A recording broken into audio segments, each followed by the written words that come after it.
وتشرق شمس الأمل والسلام اليوم من القاهرة، علها تكون رحيمة بأهلنا في فلسطين من أجل نصرة القضية الفلسطينية. أهلا بكم مشاهدينا الكرام في يوم الأمل والتفاؤل، ووصل يوم الخير والأمان، ودائما ما تدعو إلى السلام ولم تعتدي يوما على دولة أو تتدخل or nor interfered in their sovereignty. Egypt has always called for help, peace, democracy throughout the world. And here we are today.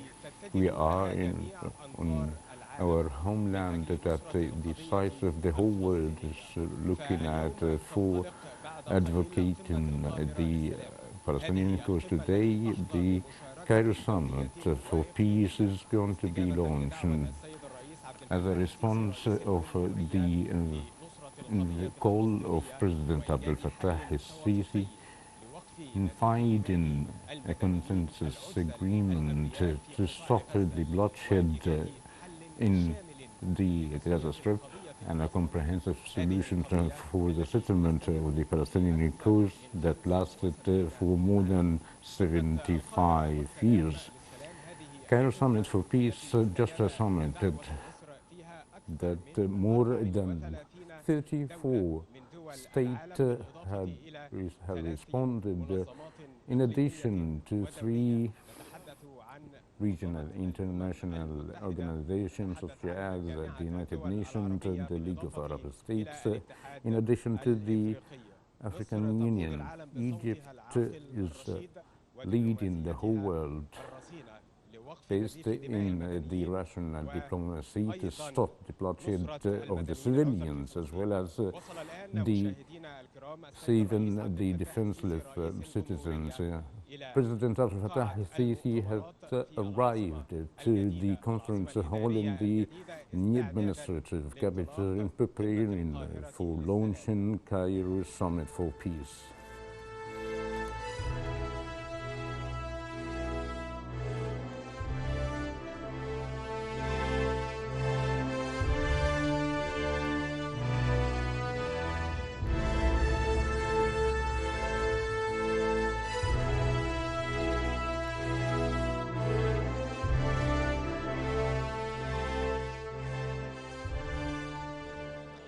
As we follow, dear viewers, the arrivals of His Excellency President Abdel Fattah al-Sisi, the President of the Republic, to the conference hall in the new administrative capital that convened Cairo Summit for Peace, that all the world is looking at Egypt to discuss and consult what's happening for the Palestinian cause, as Egypt's stance has been lasted and rooted throughout Egypt, as always Egypt to be the first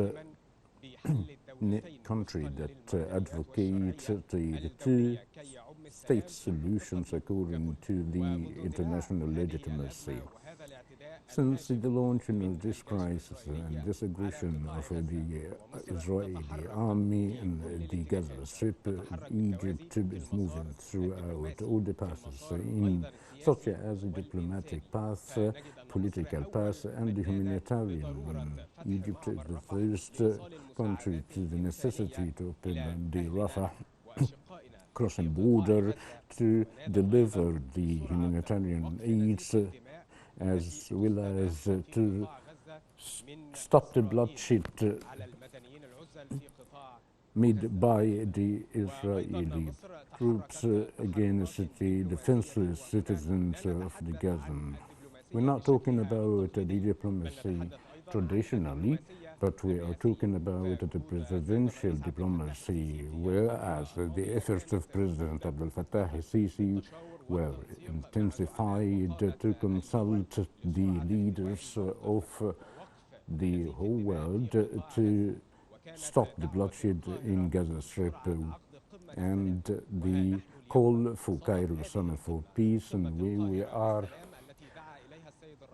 at the Cairo Summit for Peace, invited by President Abdel Fattah al-Sisi, and that had a larger scale of response through 34 countries of the world countries represented by the heads of state and diplomatic representatives to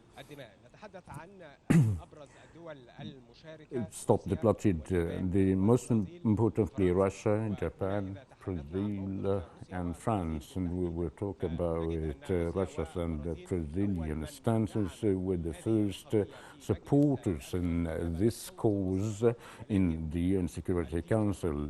Yet the veto was a barrier against the passing a resolution that condemned the human violations that were against the international human resolutions. Egypt never gave up, and here they are is gathering the heads of state throughout the world for an immediate solution to this cause. 34 countries from the world here on our homeland to spread the peace and to be disseminated throughout the region and the world. Russia, Brazil, Japan, India, Saudi Arabia, in addition to the Greece and Italy, Spain, Cyprus, EU, United Nations, Greece, and the African Union and Morocco were the most prominent participant, and Germany, the UK, Turkey, Norway, China, and USA. And the Arab countries are participating strongly by Kuwait, Libya, United Arab Emirates, Palestine, Jordan, Bahrain, Qatar, South Africa, and Mauritania. All these countries came here into Egypt to support diplomatic effort by the president to advocate in finding a consensus solution to speedy put an end to this crisis that cannot bear its repercussions if went in a very dark tunnel.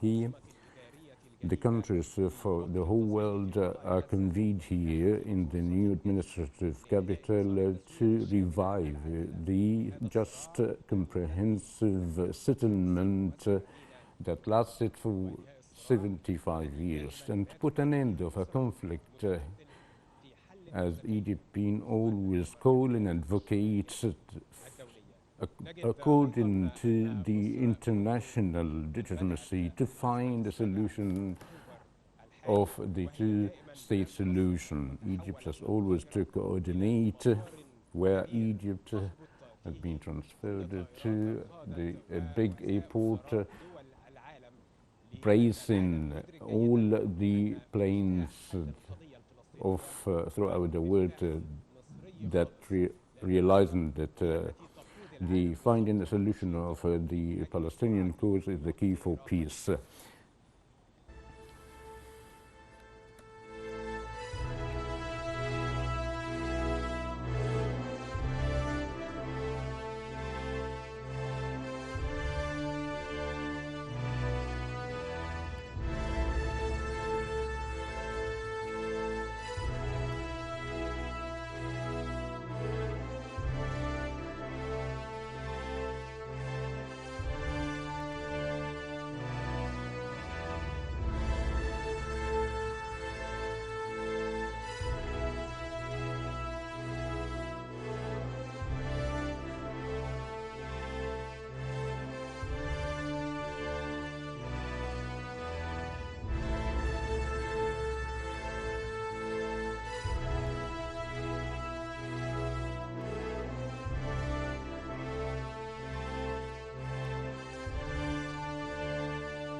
دعوة سلام من أرض السلام Peace ترسلها call القاهرة from the لدول land of العالم peace and لوضعها by, أمام from مسؤوليتها Cairo to بسرعة put all the وانطلاقة leaders of the world للأشقاء before في their فلسطين responsibility من to ذلك support our الاعتداء brothers الغاشم in الذي Palestine. So استباح كل from ما such an يتعلق aggression بحقوق that الإنسان allowed ولم يقف ويتصدى له all أحد the حتى violation هذه اللحظة against the human إلا rights, مصر بصوتها العاقل only Egypt, الرشيد which ودبلوماسيتها الرصينة.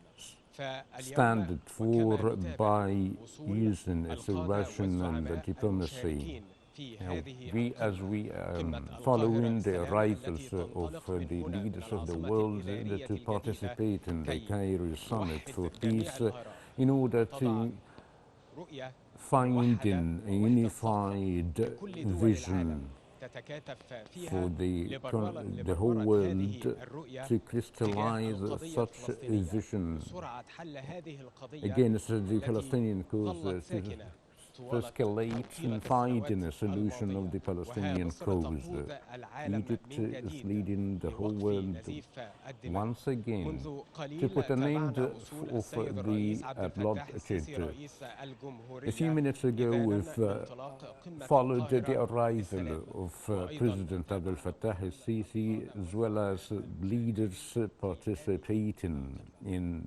such a summit, on top of which participants, the President of Mauritania, Mohamed Ould Sheikh al-Ghazouani, as well as the Secretary General of the United Nations, Antonio Guterres, who visited Egypt, visited Egypt and visited Al Arish, which is a message saying that Egypt is the pillar of hope in supporting the Palestinian cause.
مشاهدينا الكرام كما Dear نتابع مع viewers, حضراتكم as we are following minute by minute the arrivals of the leaders participating in Cairo Summit for Peace in a peace message to the whole world in attempt to put the bloodshed and the aggressive attacks against our brothers in Gaza. We followed also the arrivals of His Excellency President Abdel Fattah al-Sisi as well as the arrivals of heads of state and representative. Also, the General Secretary of the United Nations, Antonio Guterres, has arrived, who was exploring in the international airport of Rafah and sent a message before the crossing border, saying that Egypt is the pillar of hope in supporting the Palestinian cause, and also called for the speedy steps in delivering the humanitarian aids. The president of the Libyan Council, Mohammed al-Nifi, has arrived also, and we are following the arrivals of President Mahmoud Abbas, the Palestinian leader, to participate. The leaders of the world who are convened here in attempt to put an end for the bloodshed and paving the way for ending the conflict that lasted for 75 years. As Egypt has always called for the solution of the Palestinian cause, the two-state solutions, and also we've seen the arrivals of Secretary General of the League of Arab States. As we are watching in the screen the arrival of Mr. Mahmoud Abbas Abu Mazen, the PLO leader.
ما زلنا مشاهدينا الكرام نتابع Still follow, dear viewers, the arrivals of the participants in the Cairo Summit for Peace and the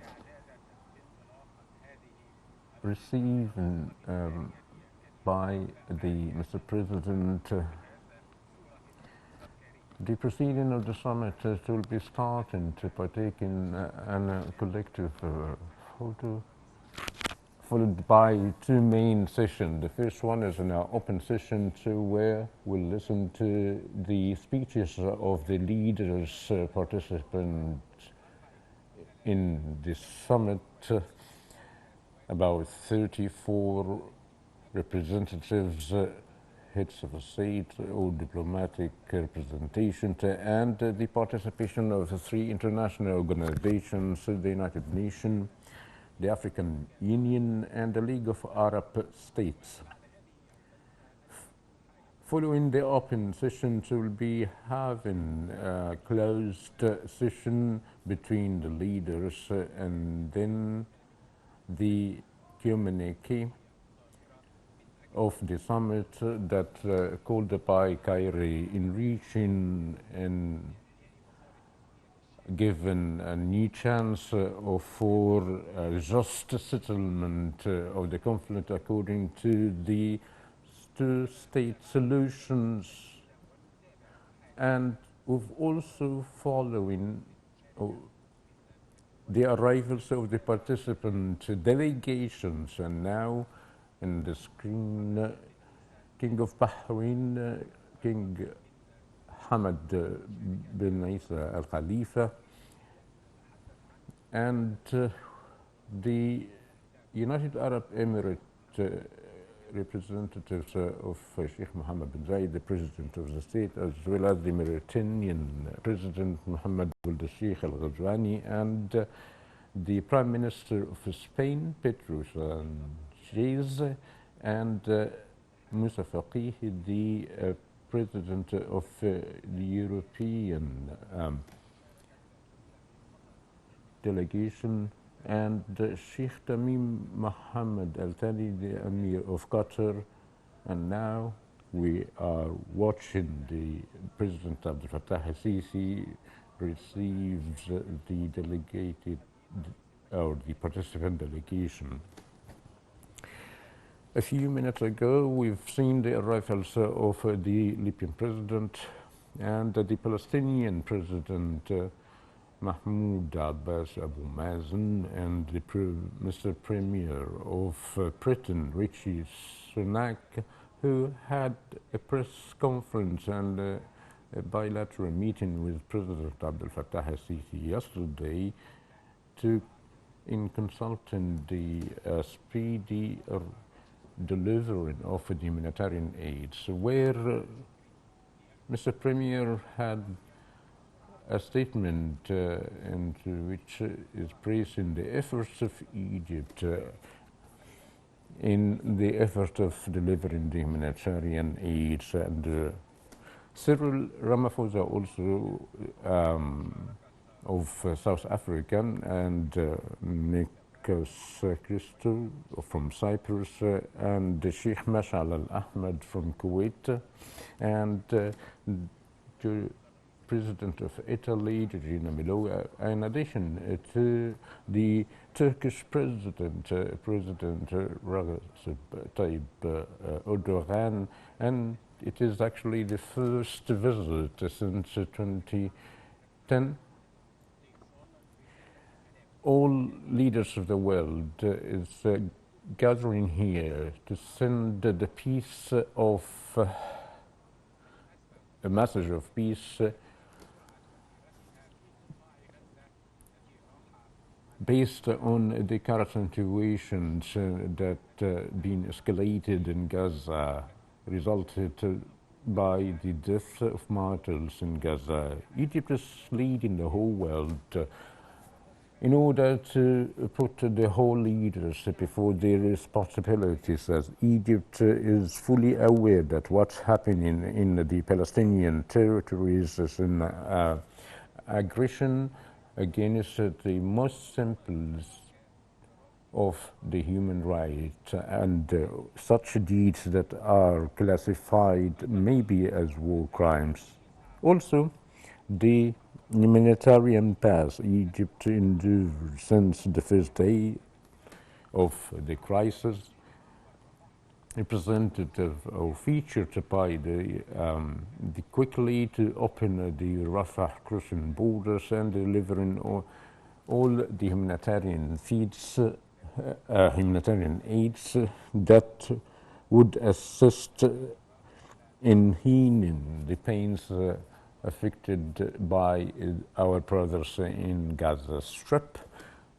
Also, since the first day of the crisis, we've noticed the consensus and of the human organizations in where Egypt is being currently in paving the way following the Israeli aggression bombard in Rafah crossing border for 4 times to attempt to stop the arrivals and delivering of these supplies.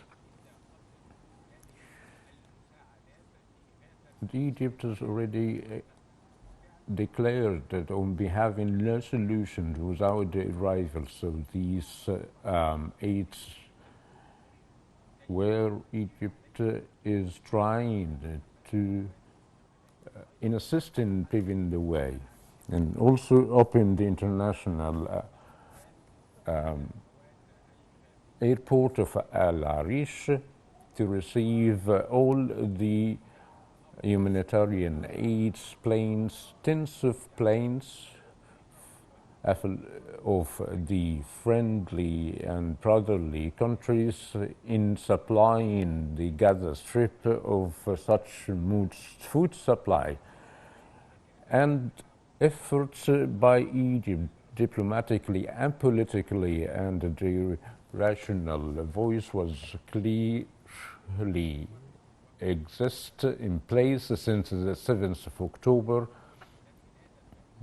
where Egypt had called that the ceasefire should be put in place immediately and put an end in the bloodshed of the defenseless citizens, and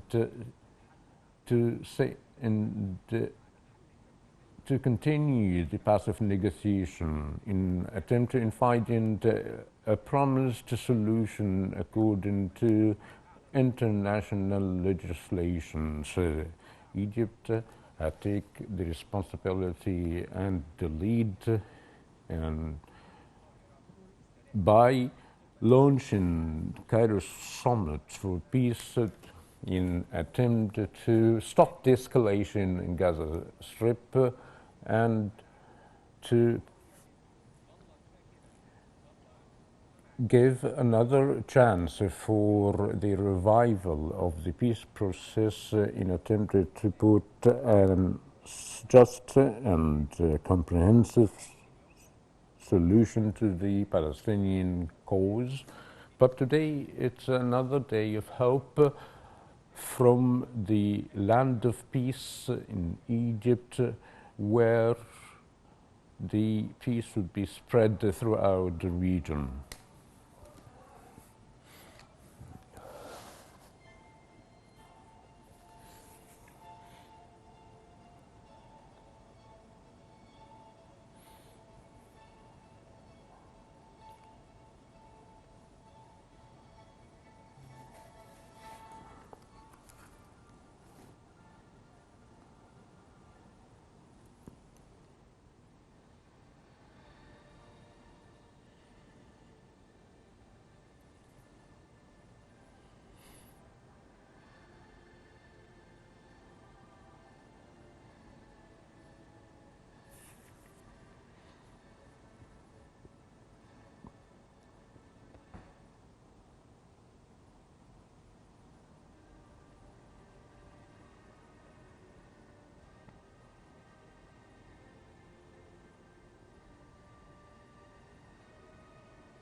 ما زالت الوفود المشاركة Participant delegations are still arriving to the conference hall of the new administrative capital. The avenue of Cairo's Summit for Peace to be launched as we followed a few minutes ago the arrivals of President Abdel Fattah al-Sisi, the President of the Republic, as well as the participant countries. We're talking about 34 countries participating in the Cairo Summit for Peace, on top of which heads of the state and organization King Abdullah II, the King of Jordan, and King Hamad bin Isa Al Khalifa, the King of Bahrain. Also, in a few minutes, President Mahmoud Abbas, the president of the Palestinian Authority, had arrived, and Sheikh Tamim bin Hamad Al Thani, the Emir of Qatar, and Mr. Cyril Ramaphosa, the president of South Africa, and from Mauritania, the President Al-Qazwani. And we're talking about a great participation from here, from Egypt, to convey a message of peace to the whole world.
العالم أجمع هنا في The whole world here in Cairo, upon launching Cairo Summit for Peace, a summit called on by President Abdel Fattah al-Sisi, and swiftly the leaders of the whole world had responded. We're talking about for international participation as we follow the arrivals of the participant that is supposedly to be started soon by taking memorial photo, followed by two main sessions. The first session would be on air, where the leaders participating in this summit are going to articulate their speeches. And if you talk about the presence of this summit, we'll find that the King Abdullah II, King of Jordan, and King Hamad bin Isa al-Khalifa, the King of Bahrain, and the President of the Palestinian Authority, President Mahmoud Abbas, and South Africa, Cyril Ramaphosa, the President of the Republic, and Mr. Mohammed Ould Sheikh Al Ghazouani, the President of the Republic of Mauritania, and President Mohammed Mnefi, the President of the Libyan Council, Sheikh Mohammed bin Zayed, the President of the UAE, President of Cyprus, and Sheikh Ahmed bin Sabah, the Sheikh President of Kuwait, and in addition to presidents of Greece and Italy,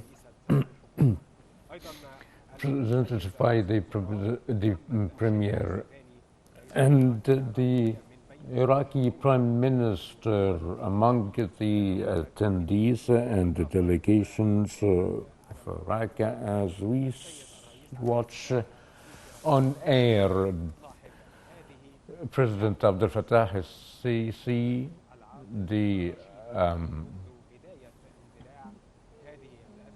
since is receiving the arrival since the start of this conflict, 7th of October. Egypt have went through all the passes politically and diplomatically, and as well as the humanitarian pass by calling up opening the pass for delivering humanitarian aids to the Palestinian people.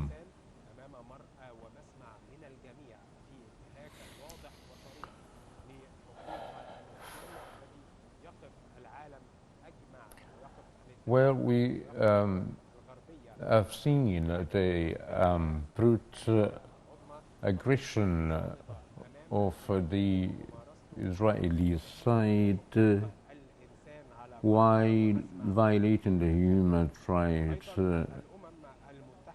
Also, the United Nations, among the international and regional organization participated in this summit through the participation of its Secretary General of the United Nations, who visited and made an inspection tour in the international airport of El Arish and Rafah crossing border, where he explored the aids or the humanitarian aids as it is opened before the world countries which they wish to deliver the humanitarian aids such as medical and health aids. Egypt has also shouldered the responsibility to pave the path into the Palestinian side, where following the attacks that affected the Rafah crossing borders for 4 times, as well as targeting hospitals and worship houses such as the National Arabic Baptist Hospitals. The total of those who fall daily has exceeded 120 martyrs as a result of the Israeli aggression and assault on Gaza. Egypt had refused to liquidate the Palestinian cause according to the Israeli plan, which adopted the displacement of the people of the Gaza Strip, and Egypt have already rejected this plan to displace the Gazanian people into Sinai. And Egypt is praising the gathering of the world leaders participating in this summit, are taking now the memory photo. In the middle of the photo is President Abdel Fattah al-Sisi, who called on in this summit that witnessed international response of 34 countries, in addition to 3 international organizations.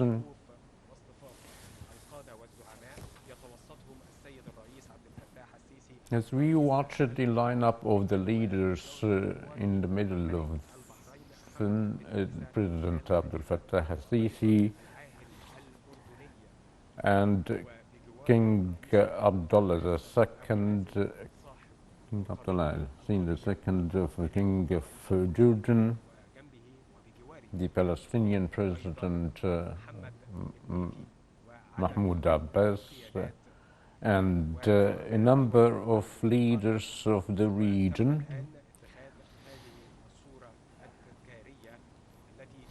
to take a memorial photos as a witness of Egypt as a land of peace, and advocate for the peace to be disseminated in the region.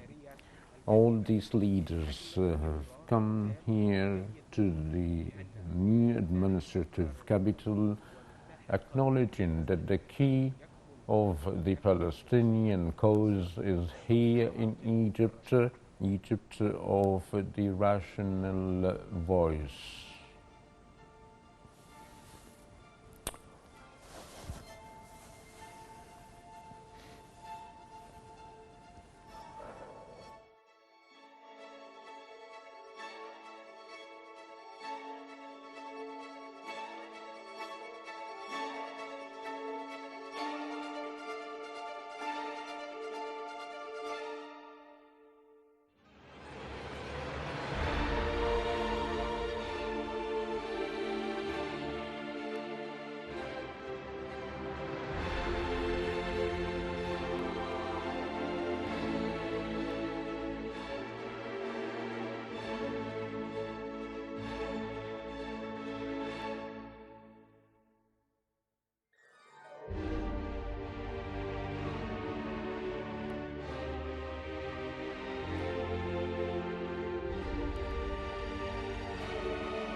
Kings and heads of state and government and ministers and heads of the organizations who participated in this summit. Allow me now to announce the beginning of the opening session of Cairo Summit for Peace, and allow me to articulate the Egypt speech.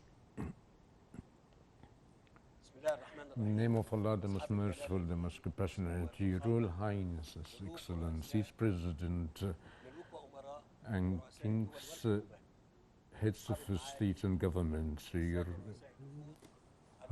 Excellencies.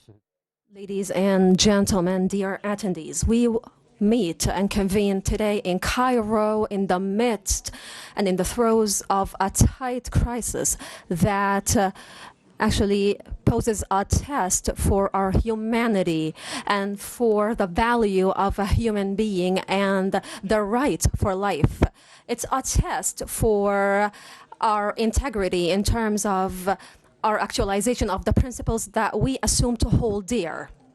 And let me tell you that the peoples of the entire world, and not just the peoples of the world, are watching closely what we are doing today in today's summit, specifically in the throes of the military escalation in Israel ever since the October the 7th and until now.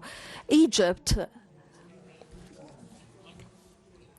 deplores and condemns the terrorization and the killing of innocent civilians. And at the same time, it expresses its bewilderment and amazement at the solid silent stance that the entire world is actually embodying right now in the midst of a scene in which 1.5 million people are being sieged and are being collectively punished and are being forcibly displaced.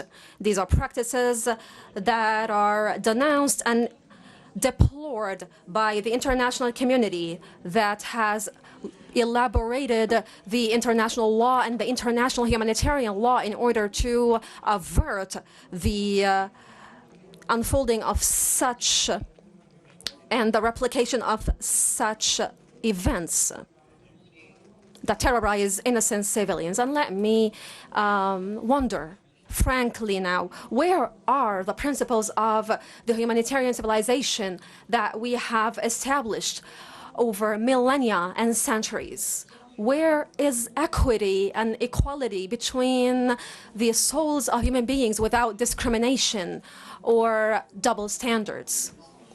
Egypt, in fact, and since the first moment, has been engaged in strenuous efforts around the clock in order to try to extend and to deliver the aid to our brothers and sisters in Palestine. We did not close down the crossing of Rafah. However, the repetitive bombing taking place in Gaza has impeded the way for the aid to reach the Gaza Strip. And I have actually agreed with the President of the United States to open and get the Rafah crossing to operate continuously and in collaboration with the United Nations and with the Palestinian Red Crescent and the UNRWA to actually distribute the aid across the Gaza Strip and among its population. Ladies and gentlemen, the world should actually deplore the humanitarian pressure that is taking place. And we, of course, reiterate and say that we wholeheartedly deplore the forcible displacement of our brothers and sisters in Palestine and their forcible displacement all the way to Sinai. And this is nothing more than a termination of the Palestinian cause and is nothing more than And this as well represents the loss of efforts that have been carried out over the course of 70 plus years from the end of the international community and from the end of Palestine. And we should not ever believe or be convinced that the Palestinian people wish to leave their land, even if their land is being bombed. And let me clearly say and articulate clearly that the sons and daughters of the Egyptian people, one by one, that they are against the termination of the Palestinian cause without embodying and imposing a just solution for the Palestinian people. And I reiterate once more, and I say frankly, that the Egyptian people, one by one, citizen by citizen, they are against that. They are wholeheartedly against the liquidation of the Palestinian cause. And this will never happen at the expense of Egypt. Ladies and gentlemen, is this region destined to live in this conflict for an eternity? Isn't this the time to actually find a resolve for the Middle East crisis? Isn't this the time for us to reject political illusions and embody and activate and put into effect effective solutions? The displacement of Palestinians and the demolishing of holy structures, these are all things we are wholeheartedly against. And Egypt has actually been paying a great price in this region in order to maintain peace. At a time when war was the loudest, Egypt always raised the flag of peace. And Egypt always stood tall and leading its region in order to achieve peaceful coexistence. And now Egypt tells you frankly and clearly that the solution of the Palestinian cause and conflict is going to predicate only upon justice and upon granting Palestinians their civil rights in order for them to live in a sovereign, independent state, just like their counterpart Arab peoples. Ladies and gentlemen, we are before an unprecedented crisis that is calling for our complete undivided attention in order to put a limit to the expansion of conflict in the region, which is going to hinder and negatively impact political safety and stability. And so I have called on you, ladies and gentlemen, today in order for us to work together and to convene and discuss together the nuances of a roadmap that targets the termination of the humanitarian crisis that are up and running, and in order to as well activate peace through a number of pillars that start with ensuring the safe flow of and continuous flow of humanitarian aid into the Gaza Strip, and to get right away into palliative measures and to establishing negotiations that pave the way for a two-state solution which allow for the establishment of independent Palestinian state which can live and coexist next to Israel based on the provisions of international legitimacy, and which allows the Palestinian National Authority to undertake its duties in Palestinian lands in a legitimate manner. Ladies and gentlemen, allow us to extend a message to the peoples of the world that their leaders recognize the magnitude of this responsibility and that they realize the gravity of the humanitarian crisis that innocent civilians are in the midst of right now, innocent children are being bombed right now without a fault, and others are injured without having the chance to receive medicine or medical care. So let me, at the end of my speech, say that tomorrow is going to be better than today, and peace be upon you, ladies and gentlemen.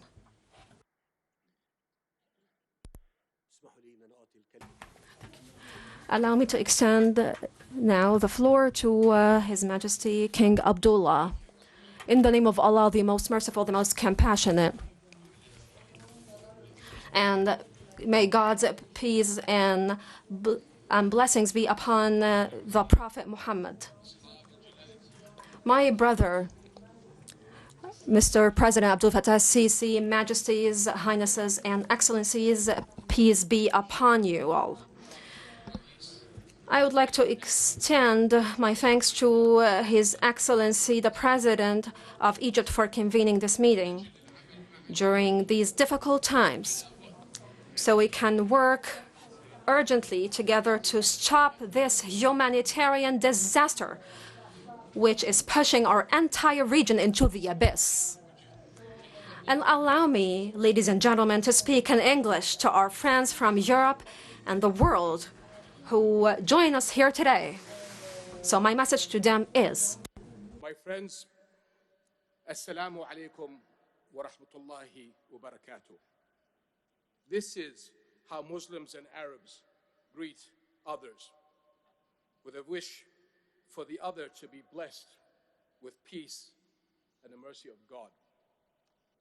Our region came with a message of peace, the Pact of Umar, issued at the gates of Jerusalem almost 15 centuries ago, more than 1,000 years before the Geneva Conventions, ordered Muslim soldiers not to kill a child, a woman, or an old person, not to destroy a tree, not to harm a priest, not to destroy a church. Those are the rules of engagement that Muslims must accept and abide by, as all those who believe in our common humanity. All civilian lives matter. My friends, I am outraged and grieved by those acts of violence waged against innocent civilians in Gaza, in the West Bank, and Israel. The relentless bombing campaign underway in Gaza, as we speak, is cruel and unconscionable on every level. It is collective punishment of a besieged and helpless people. It is a flagrant violation of international humanitarian law. It is a war crime. Yet the deeper the crisis cuts of cruelty, the less the world seems to care. Anywhere else, attacking civilian infrastructure and deliberately starving an entire population of food, water, electricity, and basic necessities would be condemned. Accountability would be enforced immediately, unequivocally. And it has been done before, recently, in another conflict, but not in Gaza. It's been 2 weeks since Israel put in place the complete siege of the Gaza Strip, and still, for the most part, global silence. Yet the message the Arab world is hearing is loud and clear. Palestinians' lives matter less than Israeli ones. Our lives matter less than our lives. The application of international law is optional, and human rights have boundaries. They stop at borders, they stop at races, and they stop at religions. That is a very, very dangerous message, as the consequences of continued international apathy and inaction will be catastrophic on us all. My friends, we cannot let raw emotions dictate the moment. Our priorities today are clear and urgent. First, an immediate end to the war in Gaza, the protection of civilians and the adoption of a unified position that indiscriminately condemns the targeting of all civilians in line with our shared values and international law, which loses all value if it is implemented selectively. Second, the sustained and uninterrupted delivery of humanitarian aid, fuel, food, and medicines to the Gaza Strip. Third, the unequivocal rejection of the forced displacement or internal displacement of the Palestinians. This is a war crime according to international law and a red line for all of us. This conflict, my friends, did not start 2 weeks ago, and it will not stop if we continue down this blood-soaked path. We know all too well that it will only lead to more of the same, a zero-sum game of death and destruction, of hatred and hopelessness played on repeat. Today, Israel is literally starving civilians in Gaza, but for decades, Palestinians have been starved of hope, of freedom, and a future. Because when the bombs stop falling, Israel is never held accountable. The injustices of occupation continue, and the world walks away until the next round of violence. The bloodshed we are witnessing today is the price of that, of failing to make tangible progress towards a political horizon that brings peace for Palestinians and Israelis alike. Israeli leadership must realize that there is no military solution to its security concerns, that it cannot continue to sideline the 5 million Palestinians living under its occupation, denied of their legitimate rights, and the Palestinian lives are no less valuable than Israeli lives. The Israeli leadership must realize, once and for all, that a state can never thrive if it is built on the foundations of injustice. Over the past 15 years, we have seen how the dreams of a two-state solution and the hopes of an entire generation have turned into despair. This has been the policy of hardline Israeli leadership to focus solely on security over peace and create new illegal realities on the ground that render an autonomous Palestinian state unviable. In the process, it has empowered extremists on both sides. But we must not, we cannot write off this conflict as too far gone for the sake of both the Palestinians and the Israelis. Our collective unified message to the Israeli people should be, we want a future of peace and security for you and for the Palestinians, where your children and Palestinian children should no longer live in fear. It is our duty as the international community to do whatever it takes to restart a meaningful political process that can take us to a just and sustainable peace on the basis of the two-state solution. The only path to a safe and secure future for the people of the Middle East and the entire world, for the Jewish people, for Christians, for Muslims alike, starts with the belief that every human life is of equal value, and it ends with two states, Palestine and Israel, sharing land and peace from the river to the sea. The time to act is now. Thank you. Shukran lakum jami'an. Wassalamu alaikum wa rahmatullahi.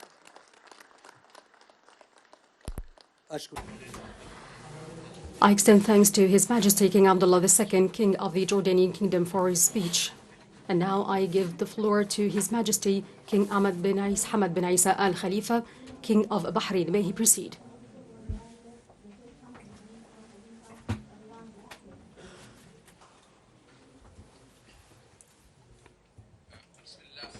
In the name of Allah, most gracious, most merciful. His Excellency, brother, President Abdel Fattah el-Sisi, President of the Sisterly Arab Republic of Egypt, Your Majesties, Highnesses, Excellencies, the attendees, honorable attendees, may the peace and blessings of Allah be upon you.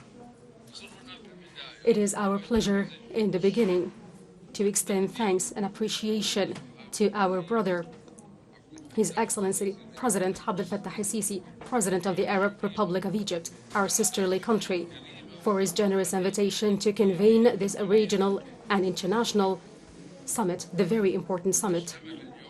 We are gathering here today for peace, for good, and for the best interest of all peoples. And we remember the first international conference that was convened for peacemakers in 1996 in Sharm el-Sheikh. And this is what we are used to from our sisterly country, Egypt, and its good and wise leadership, their invitation always for the best of all peoples around the world. Today, we are here to reiterate and to reassure the steadfast stance of Kuwait for all the legitimate rights of the Palestinian people to establish their independent and sovereign state based on June 4th borders 1967 with East Jerusalem as its capital, according to the two-state solution and the UN resolutions for the best interest of all of us. And we realize firmly that the two-state solution is the real guarantee for coexistence between the peoples of Palestine and Israel side by side in peace and security. There will never be stability in the Middle East without securing rights, the legitimate rights of the Palestinian people. Until we reach just and comprehensive peace, sustainable peace in the region. We, in the Kingdom of Bahrain, have taken our strategic option for peace to provide more stability and security in light of our approach for peace, and always resorting to dialogue and civilizational dialogue as the only way to settle disputes and provide stability and progress and prosperity for peoples of the entire region. The developments that we have witnessed in Gaza and the suffering of the Palestinian people and the hard and dire circumstances they are going through affirm the dire need to contain this dangerous crisis and its repercussions. And it takes great diplomatic efforts, constant diplomatic efforts between all the parties concerned regionally and internationally to stop the escalation and end the military operations, and to provide protection for civilian innocent people from both sides. From the reflections of this war, and to set free all the detainees and to ease the delivery of medical aid, food, fuel, power to Gaza Strip by international law and humanitarian law, and to stop any practices that may lead to the expansion of the violent circle. And we once again affirm our steadfast refusal to the displacement of the Gaza people from their land. The honorable attendees, the resolution of war and peace is built on the basis of conventions and agreements and constitutional procedures of every state. But to stop the war, it's what human law and international law tells us to do.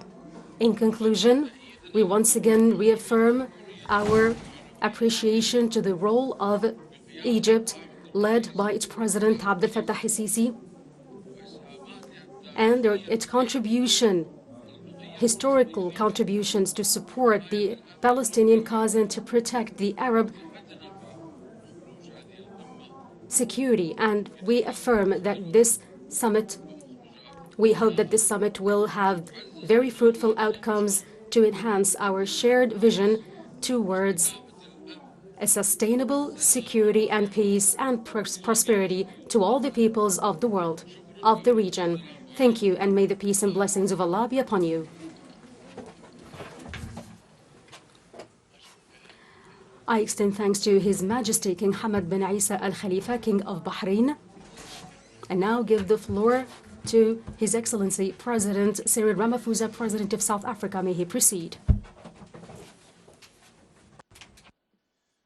Your Excellency President Abdel Fattah el-Sisi, Secretary General of the United Nations, Antonio Guterres, Your Majesties, Your Excellencies, Heads of State and Government, and representatives of governments. President Sisi, thank you for convening this important summit that hopefully will raise the awareness of the world of what is happening in this part of the world, and hopefully come up with a roadmap to a meaningful solution. Thank you for your courage and your vision that even during the midst of this conflict, you should be able to convene such high-standing leaders to come together to share ideas on what needs to be done. We gather here united by our deep concern at the unprecedented conflict that has engulfed Gaza and Israel, and our distress at the depth and extent of human suffering. As South Africa, we hold the firm view that the attack on civilians in Israel and the ongoing siege of Gaza and the decision to forcibly move the people of Gaza, together with the indiscriminate and cruel use of force through bombing, destruction of infrastructure, that these are violations of international law. More than that, these attacks are an affront to our common humanity. We call for an immediate cessation of hostilities. We call for the release of hostages, the lifting of the siege of Gaza, and we also call for the opening of humanitarian corridors so that basic necessities such as food, medicines can go through, so that provisions of human aid that are required for the people of Palestine can go through. We also call for a United Nations-led negotiation process towards resolving the Israeli-Palestinian conflict. The international community has a duty and a responsibility to support peace and to create favorable conditions for negotiations and dialogue. As South Africans, we can relate to what is happening to Palestinians. Our people waged a brave and courageous struggle to achieve their freedom and were subjected to untold suffering, just like the Palestinians are going through. But we had courageous leaders who were able to set aside their differences and sued for peace, and were able to bring the abhorrible system of apartheid to an end. So we call on all parties to exercise restraint and on all state actors to desist also from providing weapons to either of the two sides to this conflict. We are concerned that the response of the Israeli government to the attack on its citizens will further deepen a conflict that has engulfed the region for many decades and will make the attainment of a just and lasting peace even more difficult. We are also concerned that this conflict could start spiraling out of control and engulf a number of other states in the region. The only way to bring about peace is the fulfillment of the legitimate aspirations of the Palestinian people to human rights, to dignity, and to statehood. This is in line with the decisions that have been taken by the United Nations that guarantees statehood for both Israel and Palestine based on the 1967 borders.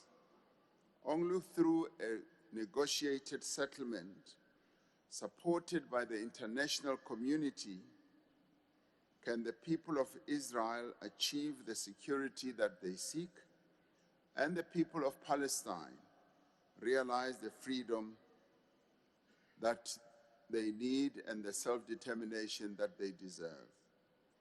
As the international community, we must call for a ceasefire to find a sustainable solution to this conflict and stand on the side of peace and justice and human rights, and end the human suffering that continues to unfold in Gaza right now. I thank you.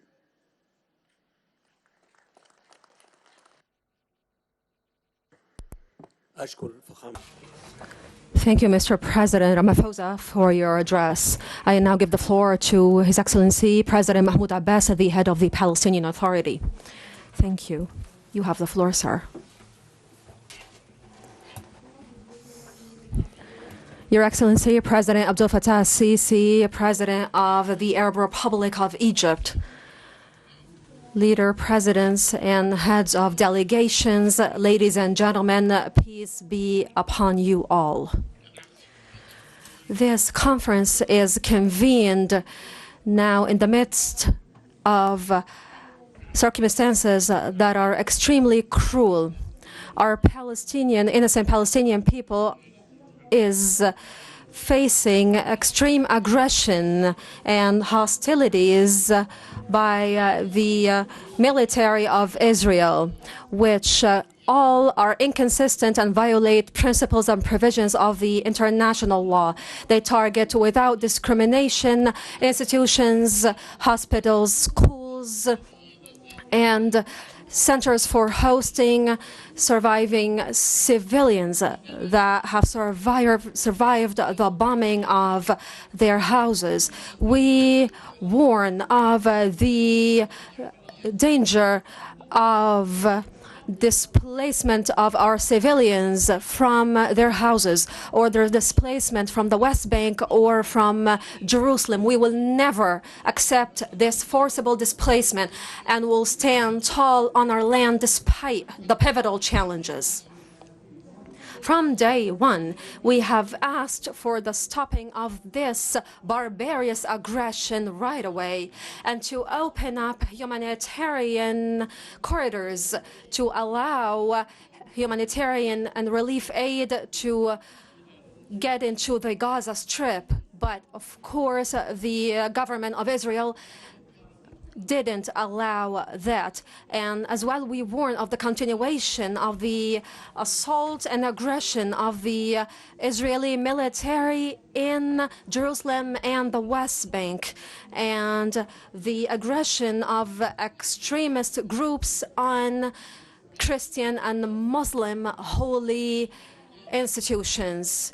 And of course, we would like to affirm that we are against and that we deplore the killing of innocent civilians from both sides. And we call for the release of hostages from both sides. We as well call for endorsing legitimate and safe approaches in order to achieve national goals. These are the strategies and the policies of the state of Palestine and the liberation movement of Palestine, the only legitimate and the only representative of the Palestinian people. Ladies and gentlemen, Majesties, Highnesses, Excellencies, allow me to tell you that today and right now is the time for us to endorse a prospective vision for the future, and that we should work diligently in order to ensure the rights of the Palestinian people, and that we have to as well know that the only resolution is to achieve a two-state resolution, and for us to establish a sovereign Palestinian state with Jerusalem as its capital, and to activate and put into effect the law or the number 194 resolution of the UN. As well, I call on the Security Council to bear its responsibilities in protecting the Palestinian people and to grant Palestine its complete membership in the Security Council, and to acknowledge Palestine as a sovereign independent state, and to move towards the peace conference as a sovereign state, for Palestine to move towards the conference as a sovereign independent state. Thank you so much, Your Excellency President Abdel Fattah al-Sisi, for hosting this summit, and I thank all parties participating in this summit for peace. And of course, I would like to wholeheartedly thank whoever extends a hand of help to our innocent people. Ladies and gentlemen, we will never depart. We will never leave our land. We will never leave our land, and we'll stand tall on our land until the end. Thank you so much. Thank you, Your Excellency, Mr. Mahmoud Abbas, head of the Palestinian Authority. And I now give the floor to His Excellency President Kubeligis. Mr. President, at the outset, I wish to express my deep appreciation to Egypt, to President Sisi, for organizing this very important summit at this critical juncture for our region. Egypt's role as a bedrock and promoter of peace and stability in this region is very critical. Cyprus, we are participating in this forum as a country of the region, the closest European Union member state, whose security is directly affected by the developments in the Middle East. We are also present as a neighboring country with excellent relations with all countries of the region, ready to contribute and assist in any way possible to de-escalate this conflict and facilitate the transfer of humanitarian assistance. The high-level representation is indicative of the urgency to overcome the crisis and to engage in dialogue in order to find viable solutions to the complex and recurring challenges our region faces. And in this regard, Cyprus' approach to tackling the current crisis is governed by the following elements.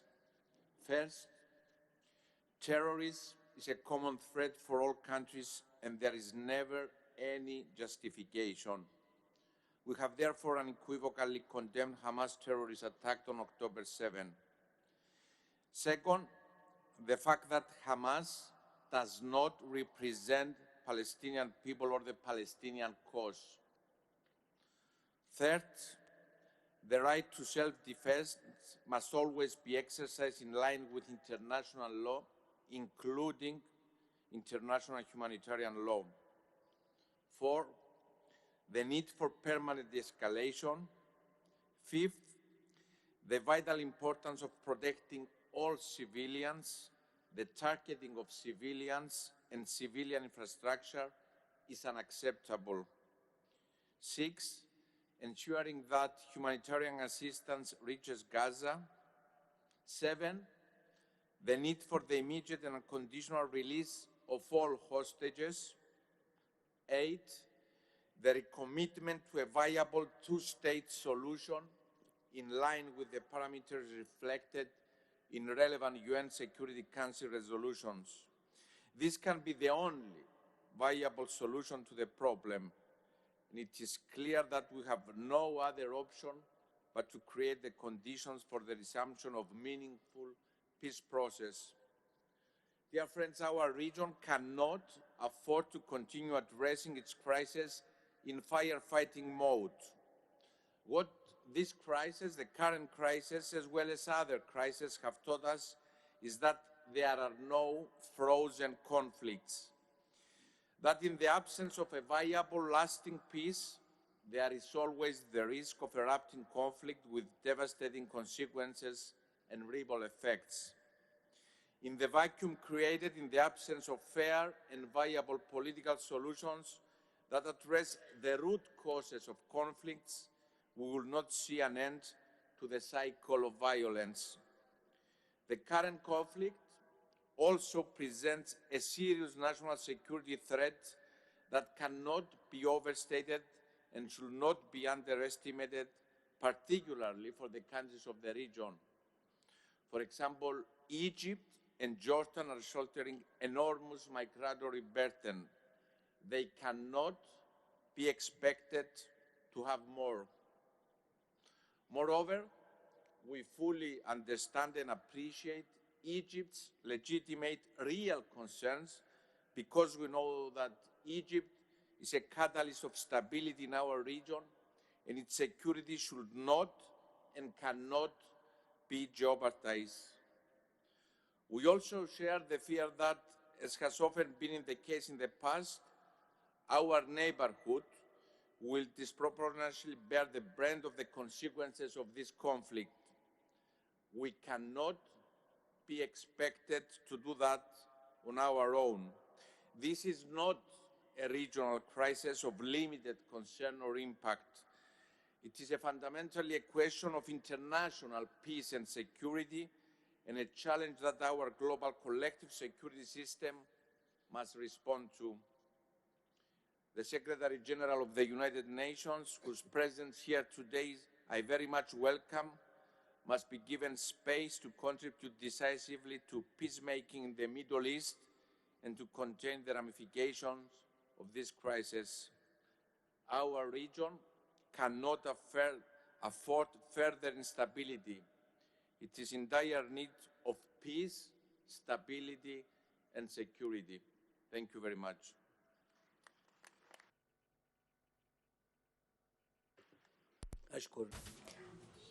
Thank you, Mr. President. Our President, Nikos Christodoulides, and now I give the word to UN Secretary General Antonio Guterres.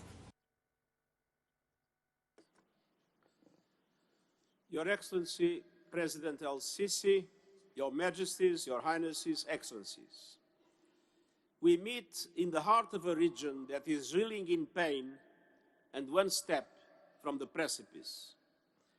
A region where it is impossible not to be rocked to the core by heart-wrenching, soul-searing images of suffering.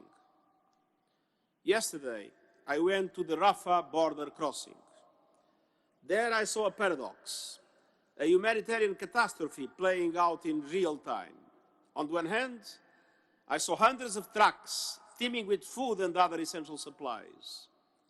On the other hand, we know that just across the border, there are 2 million people without water, food, fuel, electricity, and medicine.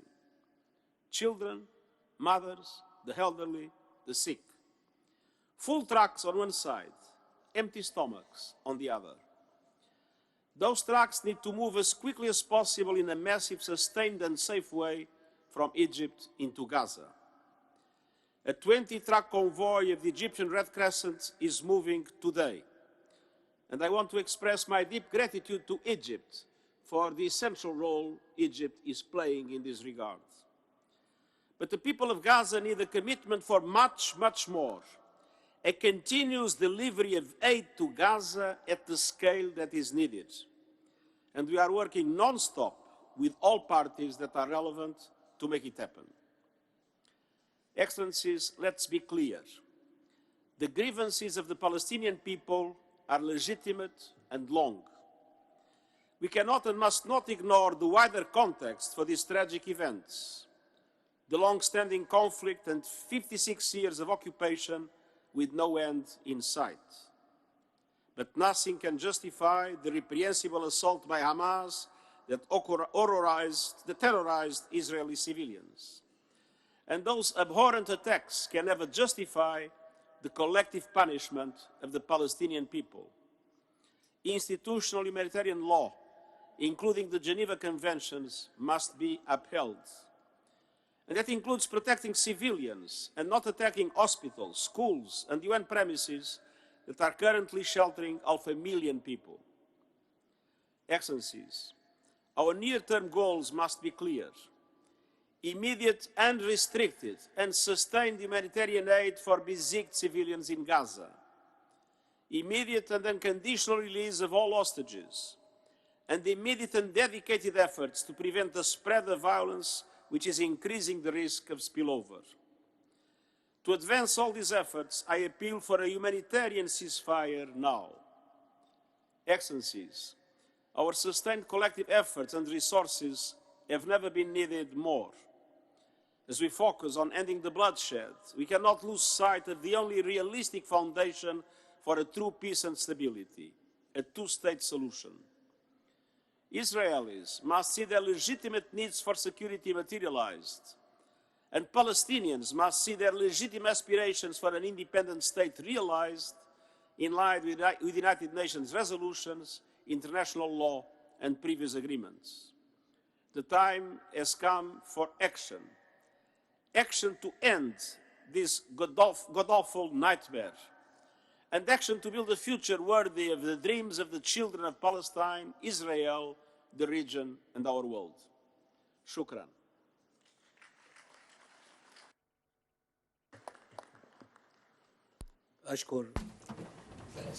Thank you, UN Secretary General Antonio Guterres. And now I give the word to His Excellency Charles Michel, Chairman of the European Council. May he proceed.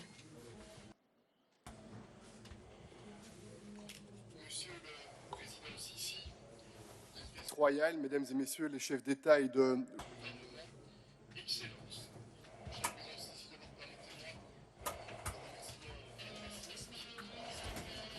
la paix, et vous remercier pour votre décision d'inviter l'Union européenne ainsi que d'autres États membres de l'Union européenne. L'Union européenne est un projet politique qui a été fondé au siècle passé après la tragédie. Of course, the entity of the European Union have been established after 2 world wars. The courage and the responsibility of the international community is what enabled us to establish this entity. Allow me to read to you the 3rd item of the founding law for the European Union. Solidarity and peacekeeping and preserving human rights, especially child's rights, and full commitment to international law and right to self-determination for all nations were all included in the 3rd item of the founding law for the European Union.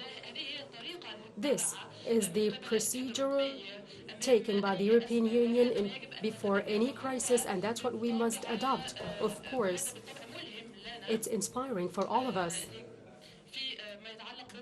In case of our stance, the European Council stance, before what we're witnessing right now, the terrorist attack that Hamas has conducted against Israel and Israelis is, of course, denounced and deplored, is denounced, and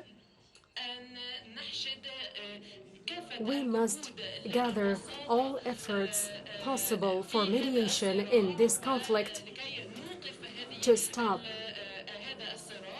this conflict. And of course, we must take all the possible paths in order to protect civilians, especially children. And hereby, we reiterate Israel's right to defend itself, but this must be done, must be included inside the framework of the international law.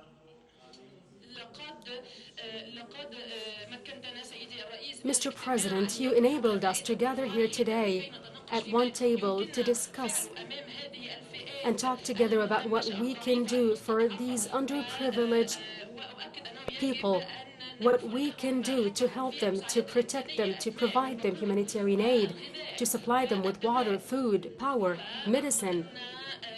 And I believe that it's very important, of course, to cooperate with the Egyptian authorities to enable the Palestinian people to receive these aid. And I, once again, would like to assure that the European Union is keen on supporting these efforts to deliver these humanitarian aid to Palestinians, to the Palestinian people. It's our responsibility to work with strenuous efforts to avoid the spread of this conflict, to contain it, and to find common solutions between us. I think this is the prime goal of this meeting.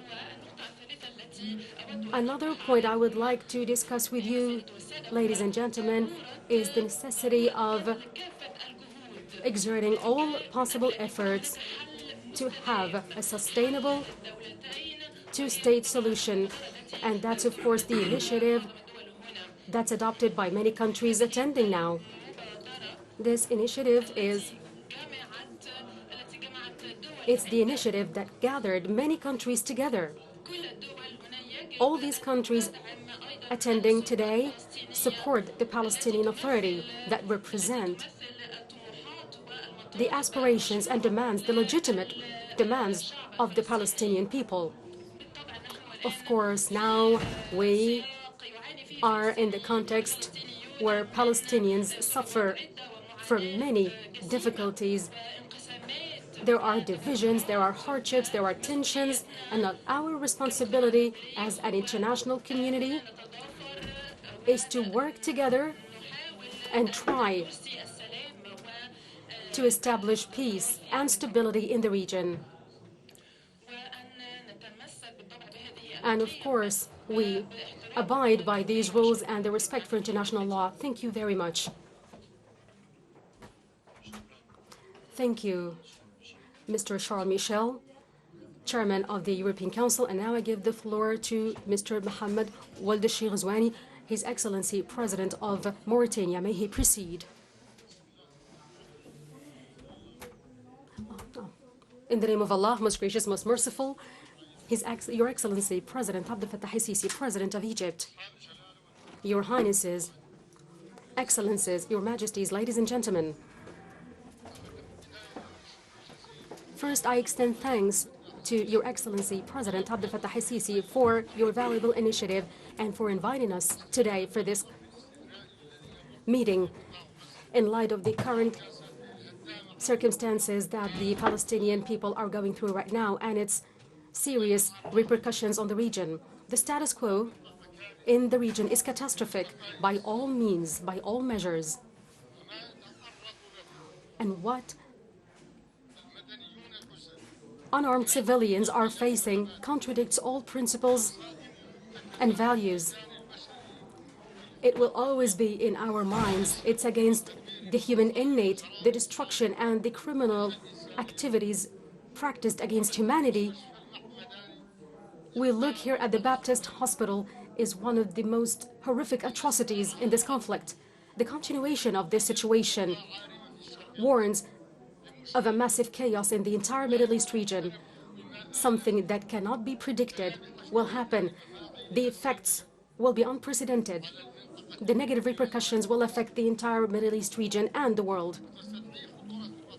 And the dangerous situation that we're going through makes us must stand to exert all efforts to find a solution, to find safe paths, safe corridors, to deliver the humanitarian aid necessary for them and for the return of the essential needs, for the essential services of water, food, fuel, and power. And we must find an immediate ceasefire solution to secure the humanity, rather to secure the stability,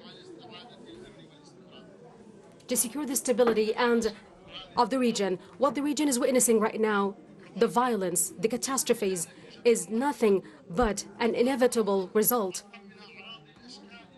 and one form of the many forms of violence that poses a major threat to our security and stability.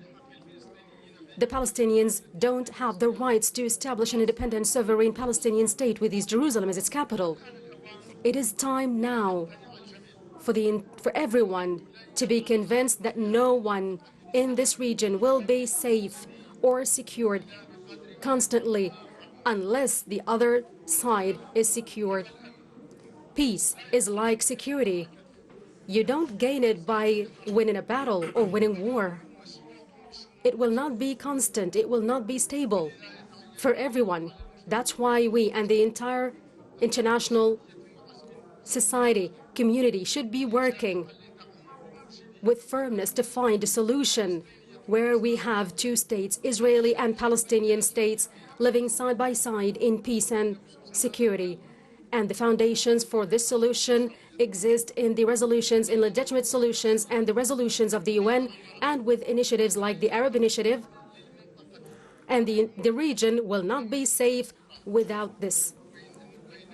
And I look forward to finding this summit having a solution, having a fruitful outcome for the solution, for the two-state solution. And I wish you all the best for all the activities of the summit. Thank you, and may the peace and blessings of Allah be upon you.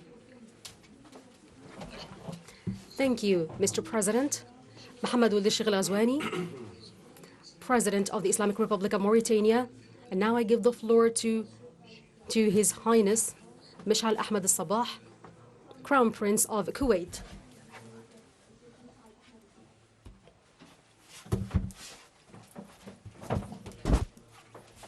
In the name of Allah, the most merciful, the most compassionate.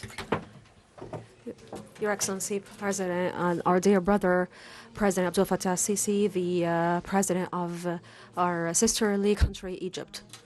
Your Majesties, Highnesses, and Excellencies, and estimated attendees, may God's peace and blessings be upon you all. At the outset, I would like to speak on behalf of His Majesty Sheikh Nawaf Al-Ahmad Al-Jaber Al-Sabah. May God bless and protect him. And it is my honor to extend to you his deepest greetings and his prayers for all of us to achieve the highest good for the entire region. And we would like to extend our deep gratitude to His Excellency President Abdel Fattah Sisi, the President of Egypt, for convening this summit, which comes in the throes of exceptional developments that are extremely sad for the Palestinian people, and that have grave repercussions on the stability and security of not just the region, but the entire world.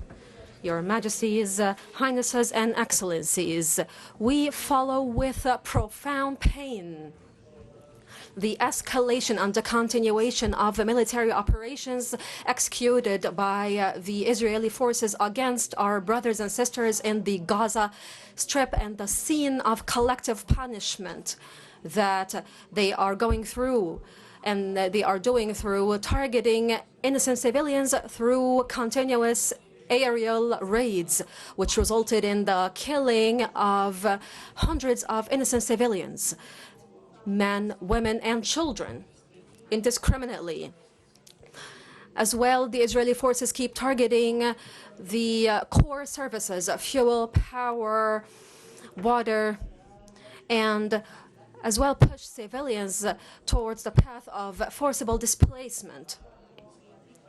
And it is no secret that these horrendous practices violate the provisions and the values and principles of the international law and the international conventions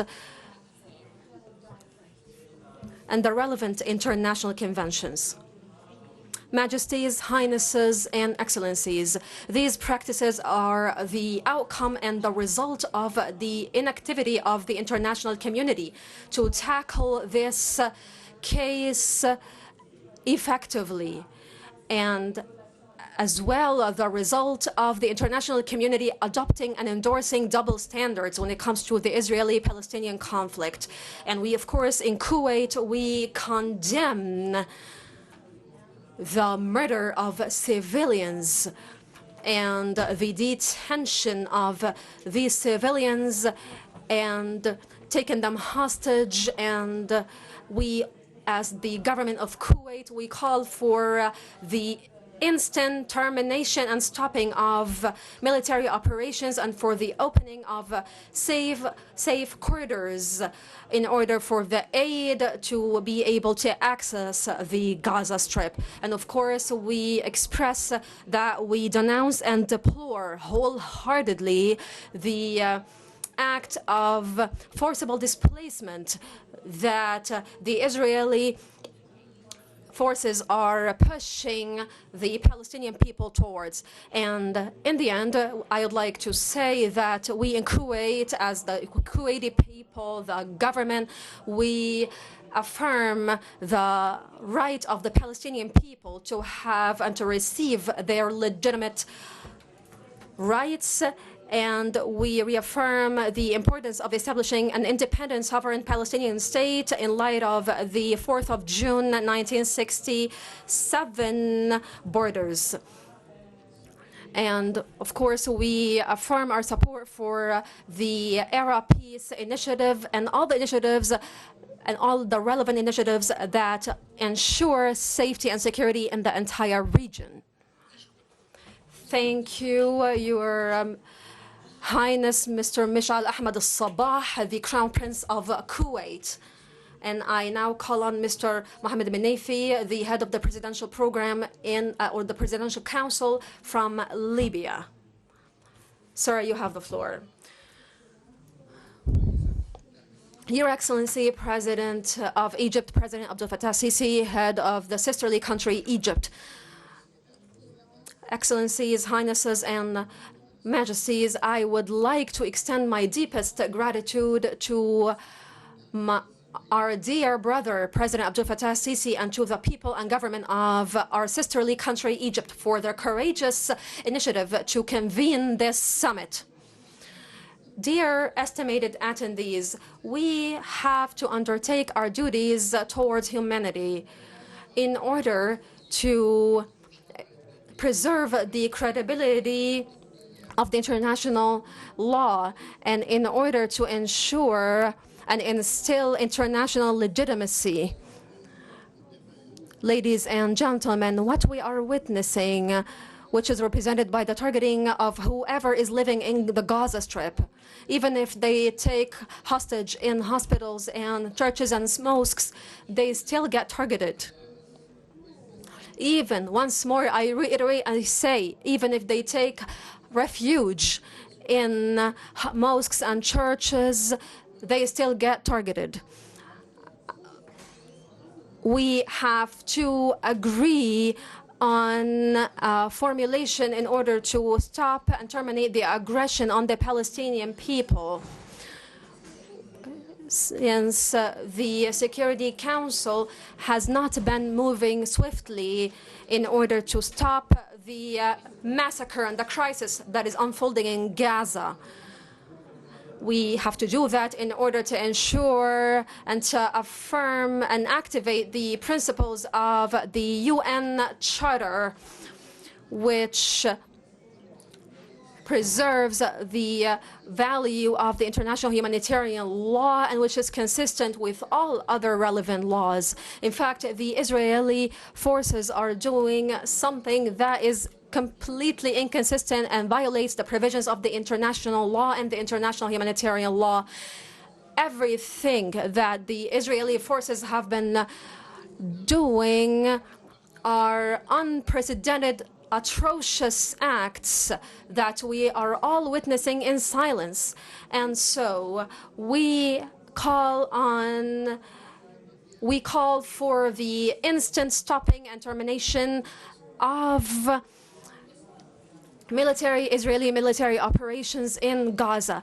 And as well, we affirm that we are wholeheartedly against the incursion of Al-Aqsa Mosque and all mosques and churches and holy structures in the eastern Jerusalem city.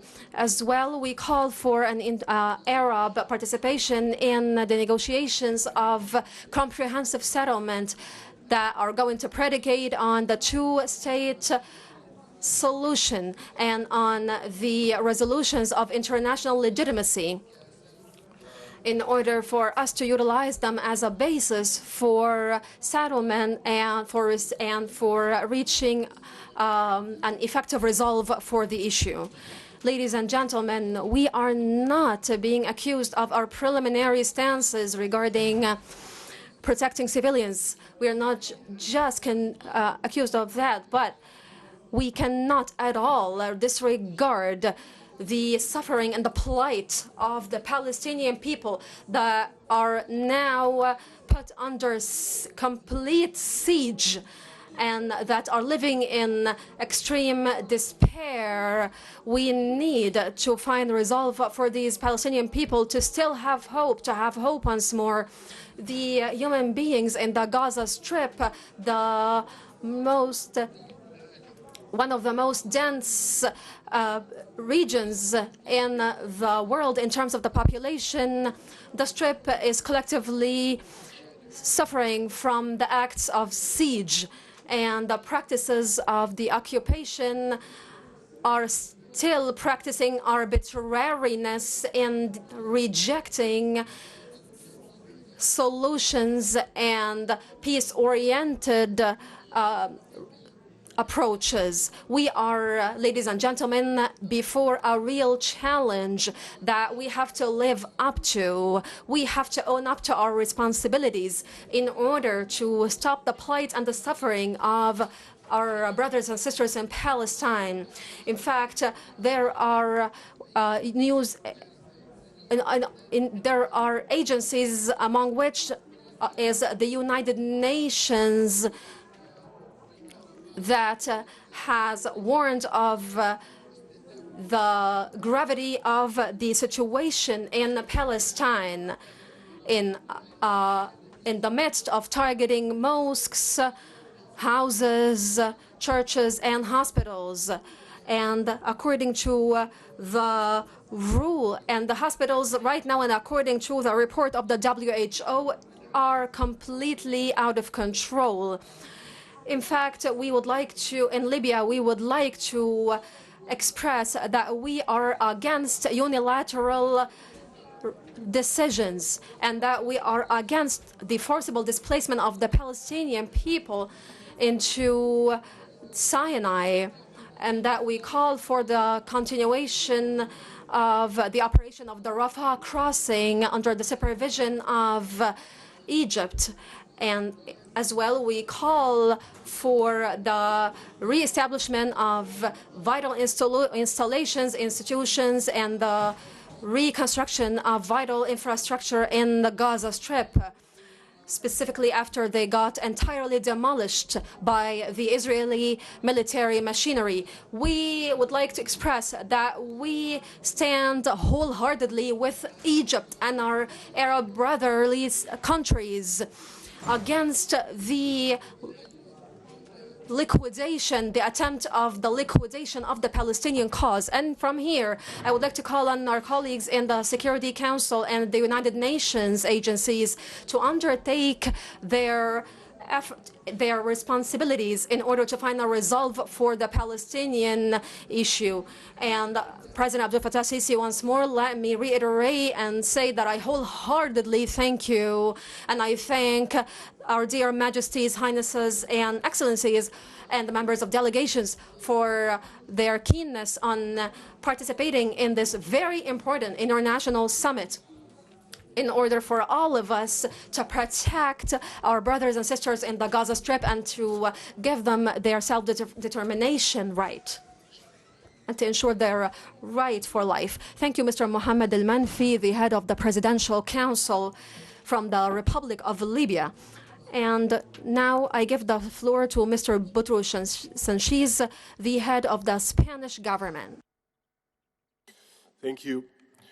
At this critical moment when we are all still in shock from the ongoing spiral of violence and bloodshed, it is time for the international community to act boldly. Therefore, I would like to start by thanking President Al-Sisi for gathering us today in Cairo. This summit must be the first step towards restoring peace in the region and breaking this terrible cycle of violence. Spain's position is crystal clear, as reflected in the joint statement we, the European leaders, adopted last Sunday. We strongly condemn the terrorist attacks perpetrated against Israel, and we also recognize Israel's right to defend itself in strict compliance with international law and international humanitarian law. If the international community does not act, the situation can dramatically worsen. At this point in time, we need to focus both on what is urgent and on what is important. There are three priorities we must address urgently. First, we must protect the civilian population and guarantee humanitarian access to Gaza.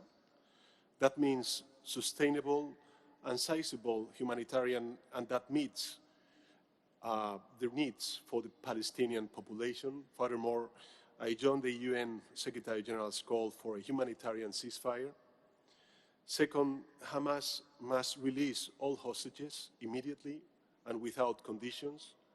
We must ensure all hostages, including Israelis and other nationals, can return safely with their families. Third, we cannot let this conflict turn into a regional crisis. The situation is very volatile, and a small spark can start a wildfire. We must use all our political influence with all relevant actors to avoid an escalation of the conflict. At the same time, while we act upon what is urgent, we must also act upon what is important. And that means offering the Palestinian people, as well as the Israeli people, a credible prospect for peace, which must be the implementation of the two-state solution. Two states, Palestine and Israel, in peaceful and safe coexistence. For too many years, the international community thought we could live without paying too much attention to the Israeli-Palestinian conflict. Recent events have proved us wrong. Today, we cannot postpone a solution. The international community has demonstrated in the past that if there is political will, there is a future. The Madrid Conference in 1991 and the Oslo agreements are good examples that we can bring hope. We must seize every opportunity to promote dialogue and peace. Dear colleagues, what we need today is to protect all civilians. I repeat, what we need today is to protect all civilians. Those who are kept hostage and need to be brought back with their families, and those who are suffering horror in Gaza. And the only way to achieve this is through more humanitarian aid and a humanitarian ceasefire. But at the same time, we must strive to set the building blocks for two states, Israel and Palestine, that respect each other and coexist in safety and peace. I sincerely wish that this summit will set the course for peace in the Middle East, peace that will ensure that the dramatic events that we are witnessing today won't happen again. Shukran.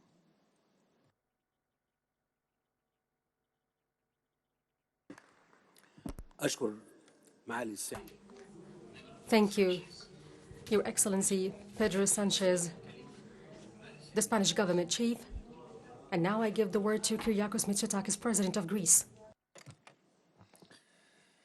Thank you, Excellencies. Let me start by thanking President Sisi for hosting this international conference aimed at addressing the current crisis in the Middle East. These are extraordinary times, and the situation in our common neighborhood is extremely grave.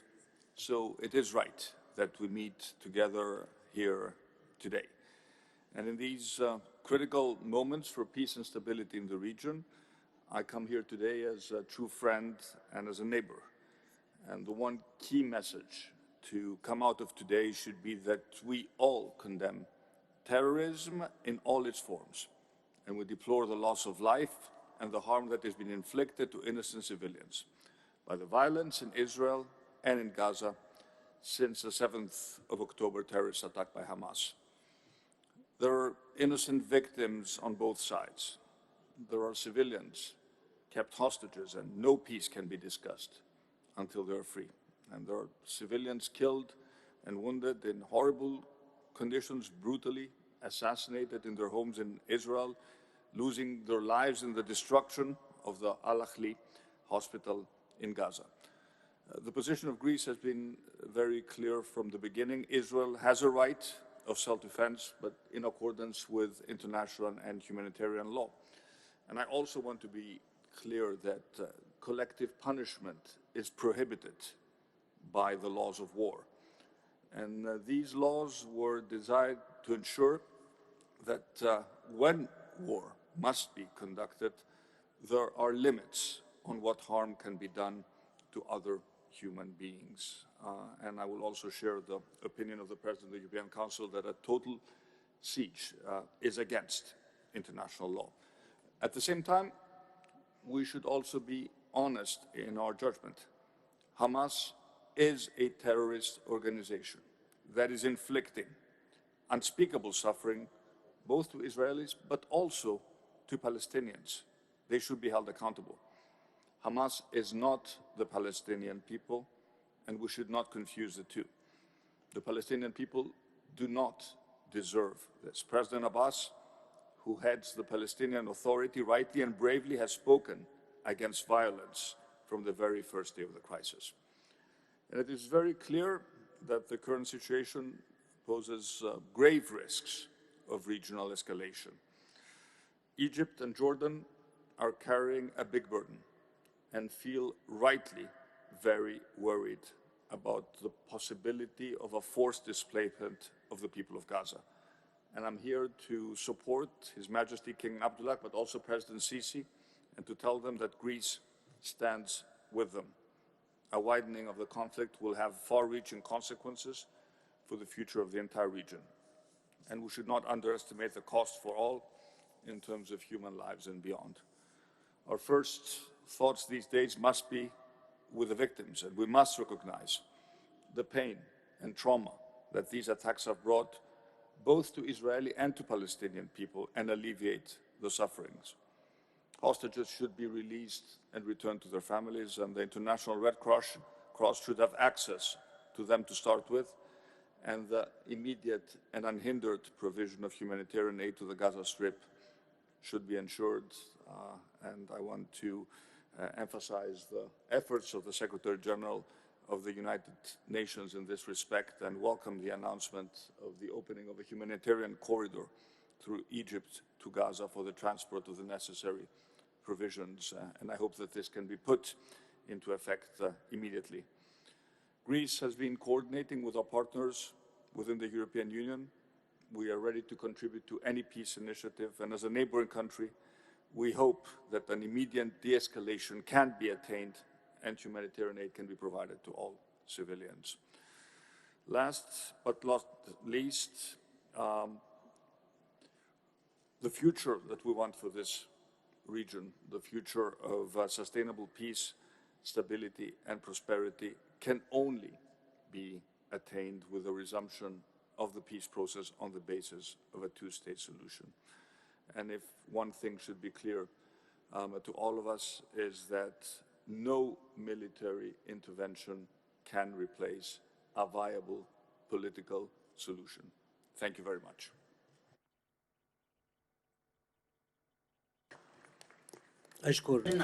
Thank you, Your Excellency, head of the Greek government, Kyriakos Mitsotakis, and now I give the word to Ms. Giorgia Meloni, head of the Italian government.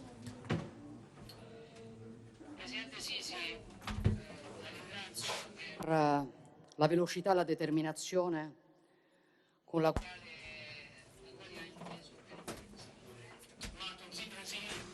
Thank you, Mr. President, for organizing this conference.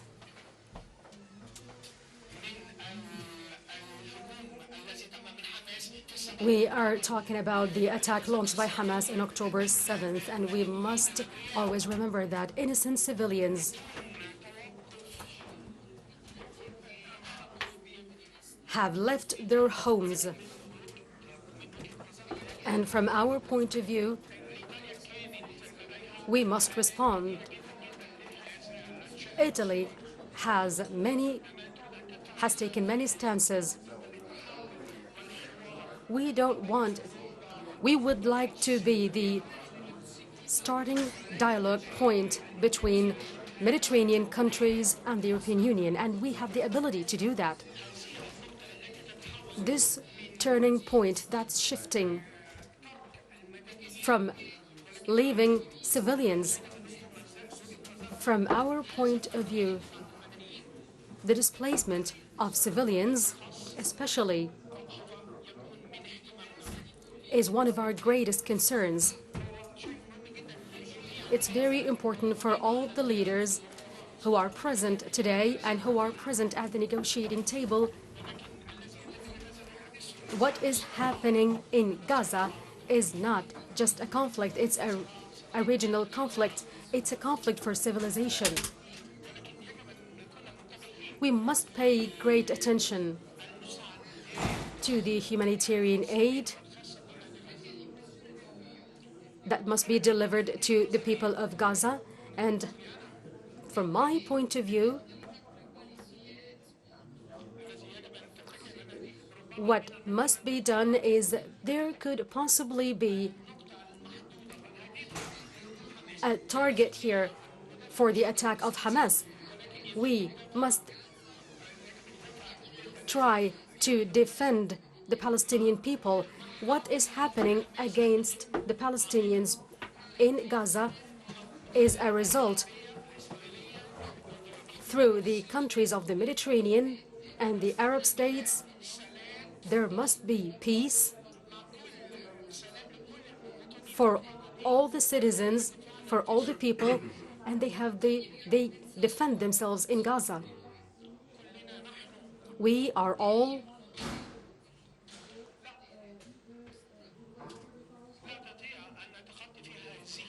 cannot overcome this. The deceit, but it's a main reason, and it's very important to have a peaceful dialogue. I believe that there are some important topics that we must discuss. Terrorism, for example, the Islamic world and the entire Arab region is discussing this. Terrorism has weakened many states, especially Muslim countries, Muslim nations, the Islamic world. This is the choice of Hamas. They chose terrorism instead of dialogue and the terrorism against the Palestinian people. And the main cause for all this is something that is no one can kill children and women. We must face this. We must face this kind of killing. they should be able to defend themselves. The second point here,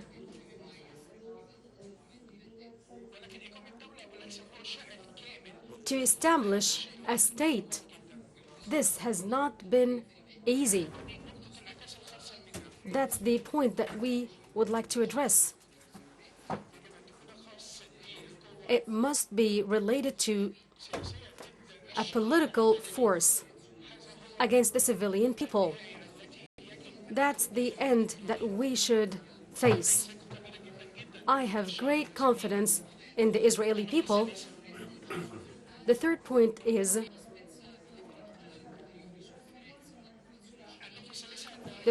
is we must stop and stand by the innocent children in that region. I consider this of diversity that has been done from this conference at this point something good. And I think that the decision of the European Union against Gaza, with the Italian aid, I say clearly that it must be bigger than this to deliver aid from the European Union and, of course, from Italy. I thank you very much for this. We are very concerned about this issue, about this topic regarding Hamas. You know there are some Italian hostages there in Gaza, and there are elderly people. It's very important to work together in Gaza.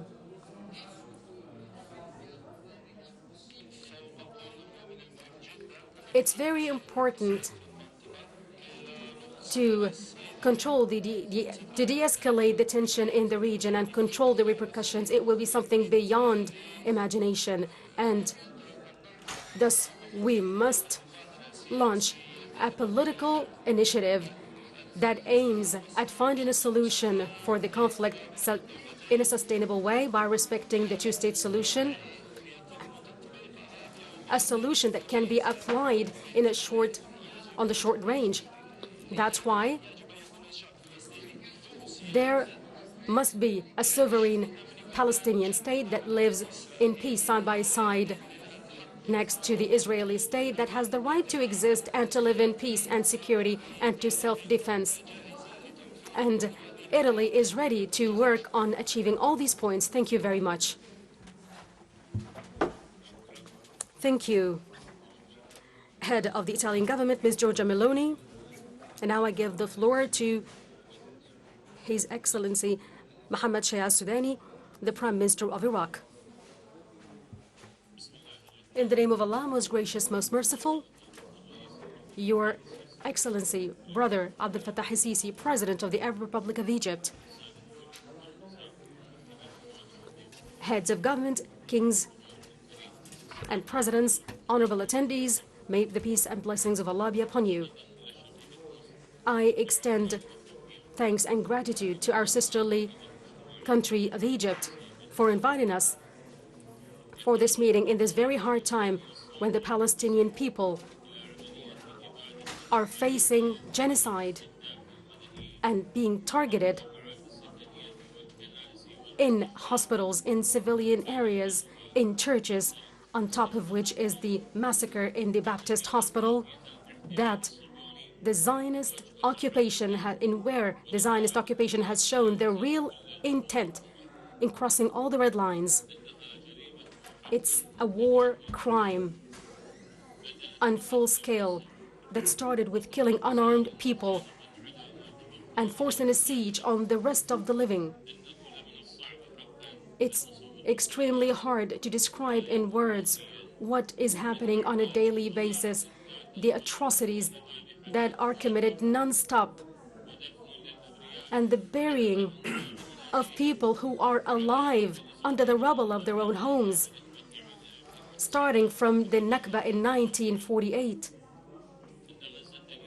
Gaza today is a test, a new test for the New World Order that have failed over and over and over in applying what they call for from human values, justice and freedom, and still Palestine stands witness to this failure. Honorable attendees, hasn't the time come yet to put an end to this occupation? Isn't it time for us to face what those Palestinian people are facing? They are being described as terrorists, while the atrocities and the crimes done by the occupation, by the Zionist occupation, their actions are described as defense according to international law. When will we admit that injustice never delivers peace, and there is no way in achieving peace and ending violence except after we overcome its reasons, on top of which comes occupation and their discriminatory policies? The Zionist entity today continues to breach all laws, including war laws, which will affect international security and its sustainability, and it might even become bigger regionally, which threatens power supplies to international markets and also adds to the crises and the economic crisis and opens the door wide open to more deeper conflicts. And it's an ongoing in breaching the Geneva Convention, the Third Geneva Convention on war prisoners, and the Fourth Convention that provides protection for civilians in occupied lands, alongside violating the International Convention on Civil Rights and the International Declaration for Human Rights, and more than 78 UN resolutions on the Palestinian cause. We are addressing the conscience of the world. We're saying that the Palestinian cause would never have reached this tragic situation if the international resolutions were respected, if international organizations have abided by their responsibilities and listened to a people who ask for nothing but gaining their legitimate rights in self-determination and in independence and sovereignty. Ladies and gentlemen, Iraq, the state of Iraq, refuses in all possible means all the attempts to empty the Gaza Strip from its people, and there is no way in talking about building camps or even any invitations that are outdated. There is no place for Palestinians except their land. And we here say again, we reiterate that there must be an immediate ceasefire and an opening for the safe corridors and allowing the delivery of humanitarian aid and relief, and then work on the safe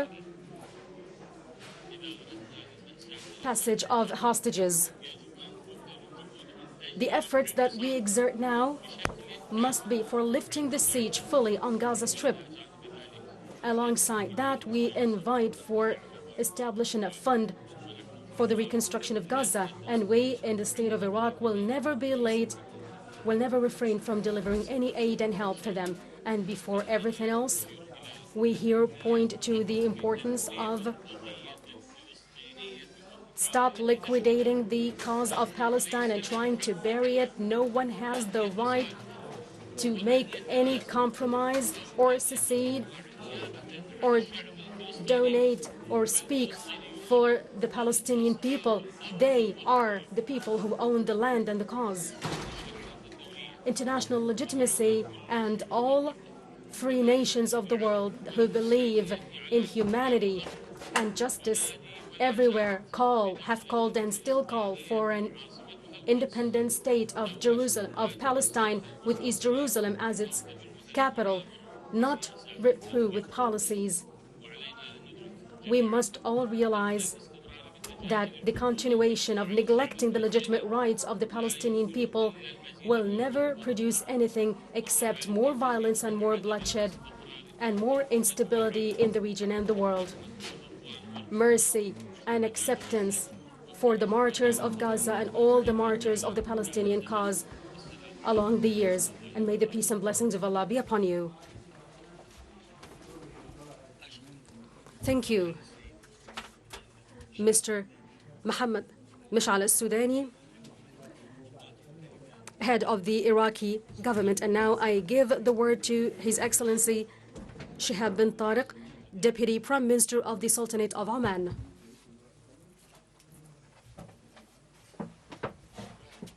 In the name of Allah, the most merciful, the most compassionate. Your Excellency, President Abdel Fattah Sisi, President of the Arab Republic of Egypt, our sisterly country. Your Majesties, Excellencies, and Highnesses, heads of delegations, estimated attendees, may Allah's peace and blessings be upon you all. At the outset, I would like to extend to you the deep greetings of His Majesty Sultan Haytham bin Tariq, the Sultan of Oman, and his deep wishes for this international summit to become a success. Today, and in the throes of a severe crisis that the region is witnessing, we are convening. We witness the murdering of innocent civilians, hundreds and hundreds of innocent civilians, the demolishing of vital infrastructure, water infrastructure, electricity and power, and medical aid.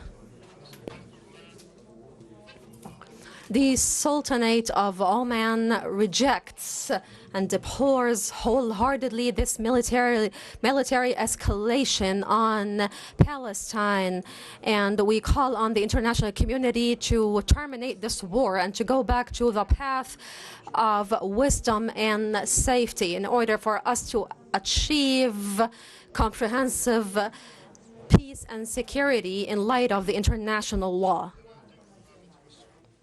Majesties, Highnesses, and Excellencies, heads of delegations, dear attendees.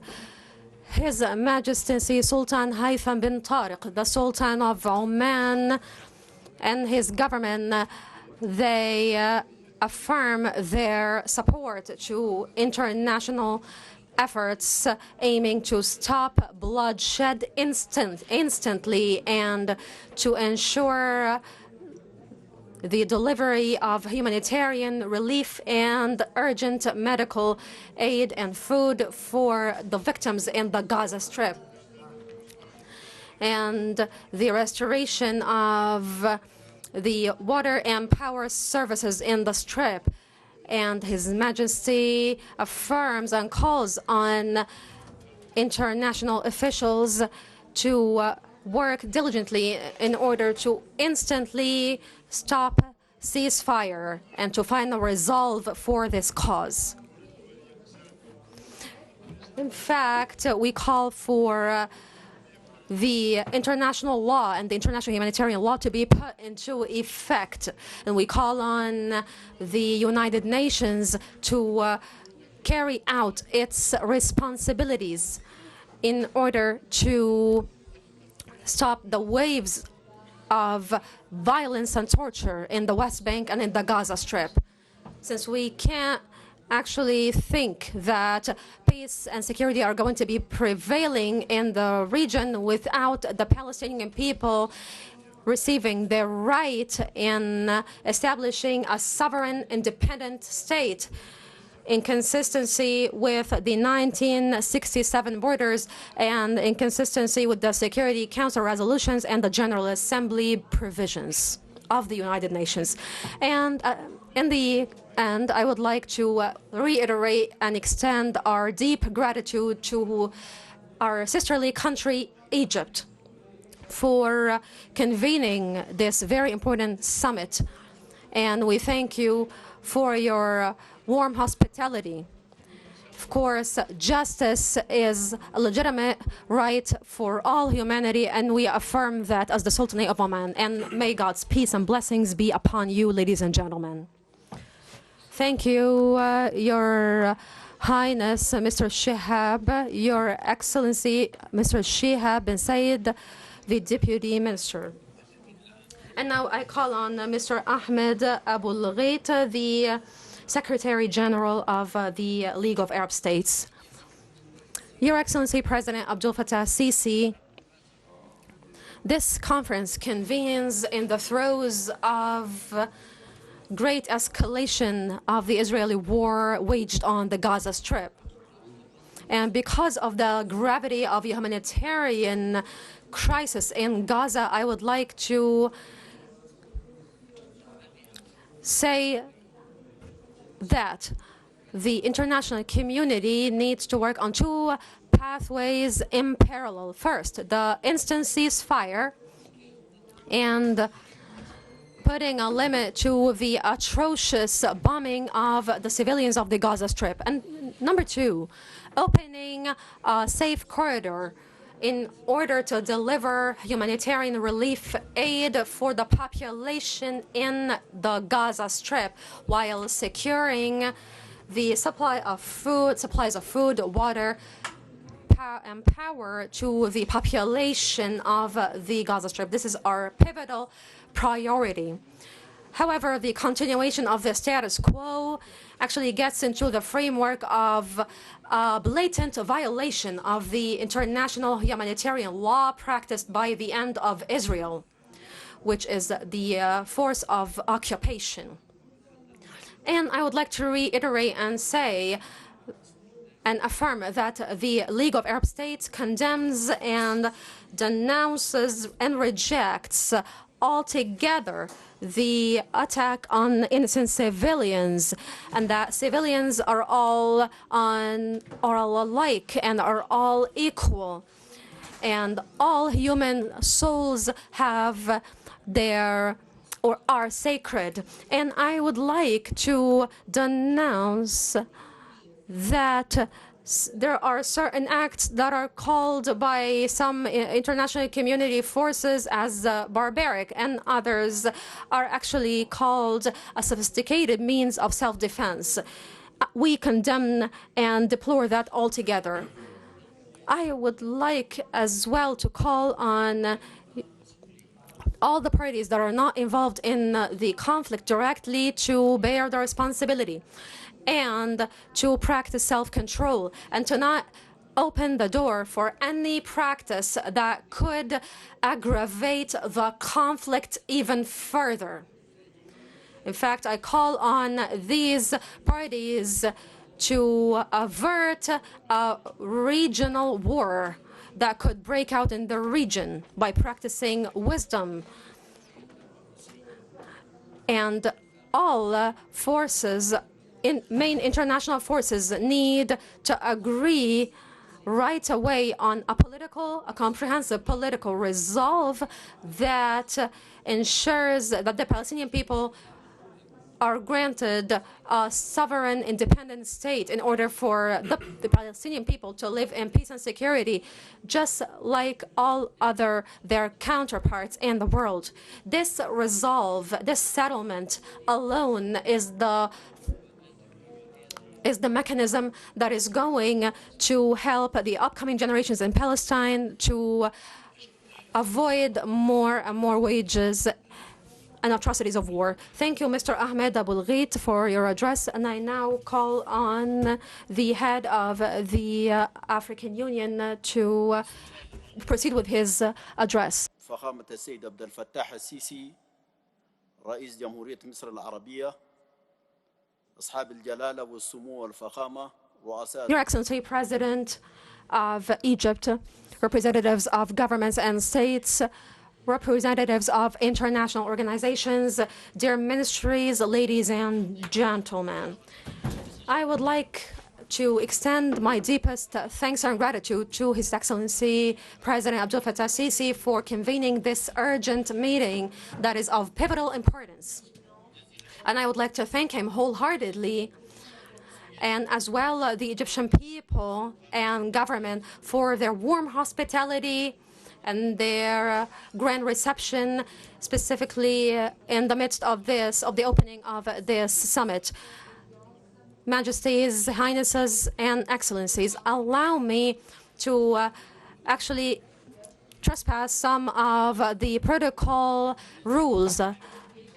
And let me say that this atrocious war waged on Gaza and its repercussions, which entail comprehensive demolishment of all infrastructure in the Gaza Strip, and which involves the murdering of innocent civilians. This is a circumstance, allow me to say, that actually leaves us all speechless.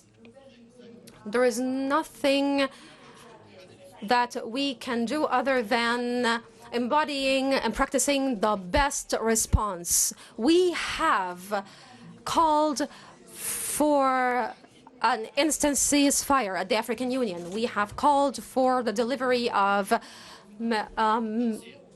humanitarian relief aid, and we have as well called on all parties of international community to undertake the responsibilities in this regard. And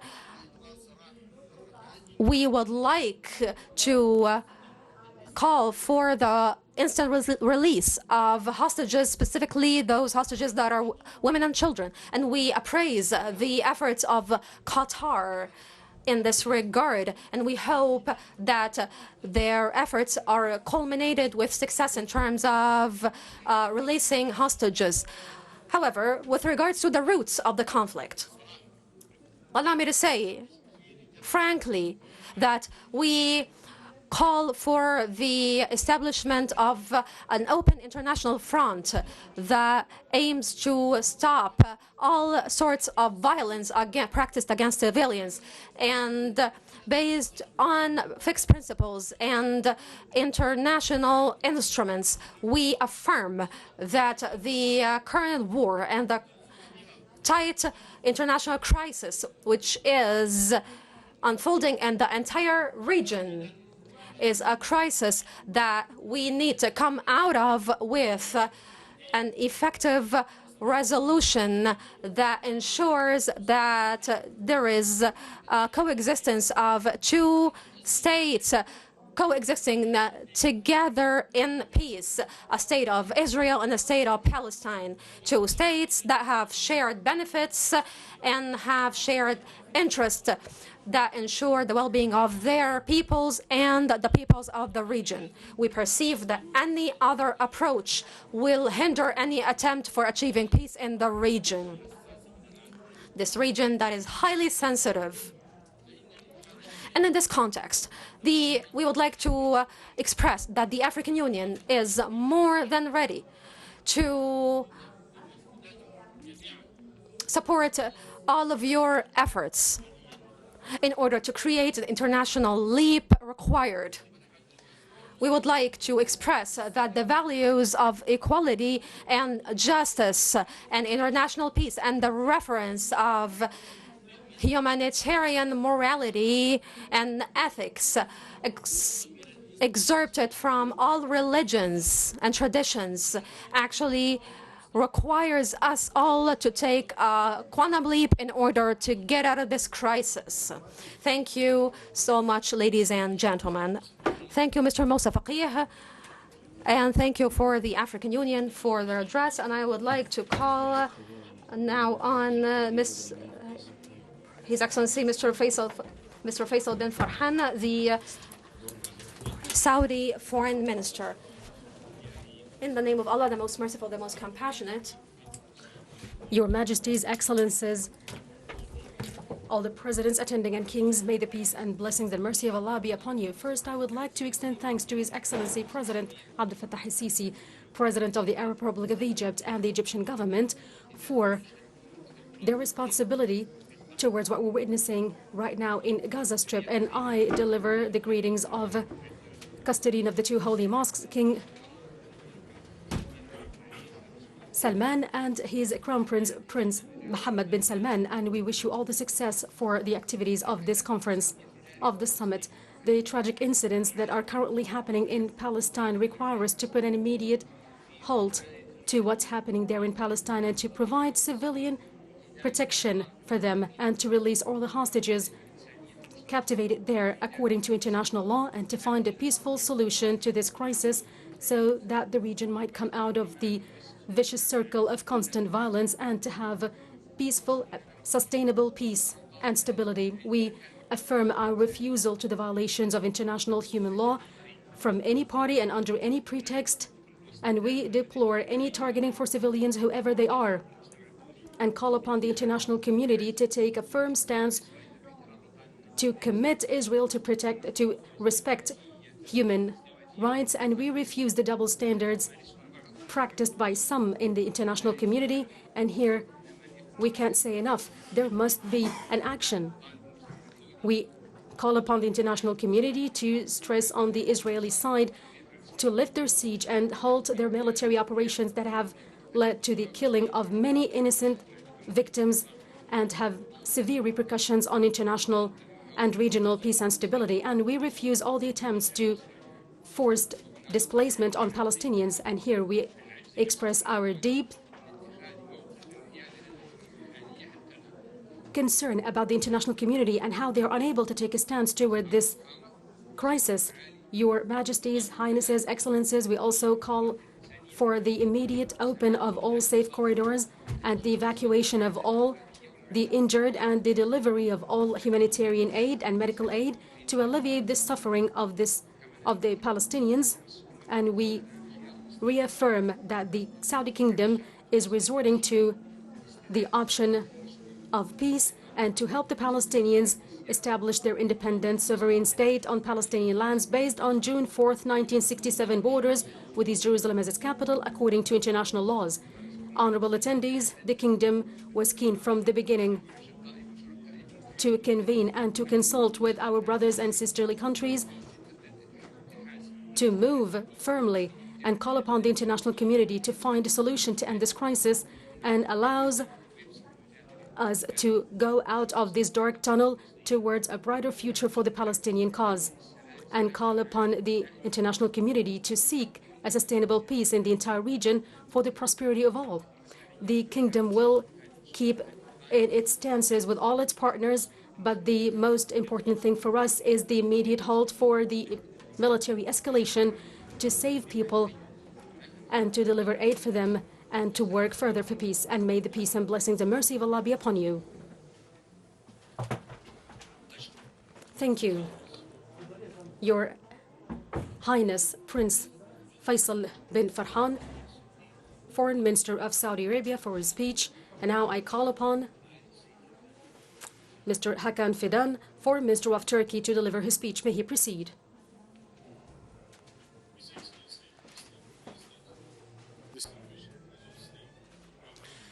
Dear colleagues, Excellencies, this is a crucial juncture where bloodshed prevails over restraint and common sense. Last couple of weeks have already left an indelible mark in our minds. Many of us still find it difficult to believe what has been unfolding. Thousands of innocent civilians are losing their lives in front of our eyes. The situation in Palestine has always been a tragedy. Now it is turning into carnage. There can be no excuse or reason for inflicting such a collective and cruel suffering on human lives, like the one happening in Gaza. We must be unequivocal in condemning and resisting loss of any single innocent life. The international community has to calibrate its actions and messages at this highly critical point. Israel should be urged that the temporary so-called victories did not bring long-term security in the course of history. It will not bring this time too. Israel exploits the solidarity of some countries as an open check for unleashing a blind rage on Palestinians, such a rage which even targets mosques and hospitals.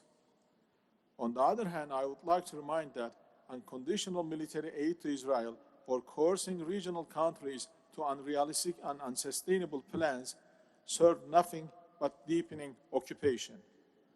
Because these policies omit, neglect, and ignore a vital part of the equation, the Palestinians. Insistence on such errors are in fact another sign that the current international order cannot produce solution to core problems. What this order produces is only erosion of universal values and distortion of facts on the ground. Up until now, Israel took advantage of this systemic failure. Israel distorts the sanctity of Masjid al-Aqsa and the status quo of the Muslim and Christian holy sites in Jerusalem, but brands it as religious tolerance. Israel grabs the lands, homes, and livelihoods of Palestinians in East Jerusalem and West Bank, but brands it as civilian settlements. Israel imprisons 2 million people in Gaza's narrow strip, unfit for decent human life, but calls it as a protection against terrorism. By dehumanizing Palestinian lives, Israel aims to normalize Palestinian suffering. We say never. Never for Palestinians, never for anybody else. If allowed, this crisis can spark wars of global scale through geographical escalation. But it can also serve as a ground for a just and lasting peace. Therefore, at this historic juncture, we have to set the track right. Turkey believes that a right track begins with the cessation of hostilities and unconditional humanitarian aid to Gaza. Simultaneously, we have to revitalize every effort to return to a peace process based on a two-state solution, an independent, sovereign, and contiguous state of Palestine along 1967 borders with East Jerusalem as its capital is not only a must for peace, it is also the strategic imperative for international security and stability. I am sure we all agree on this. However, it is not enough.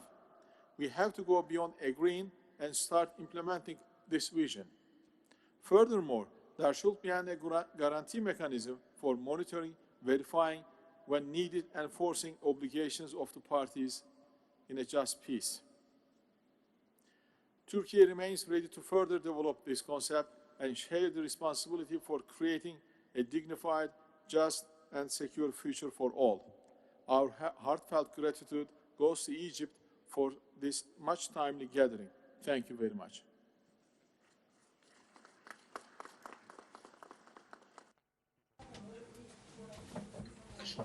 Thank you, Mr. Hakan Fidan, Turkish Foreign Minister, for his speech. And now I ask Mr. Mauro Ferreira, Brazilian Foreign Minister, to deliver a speech. May he proceed.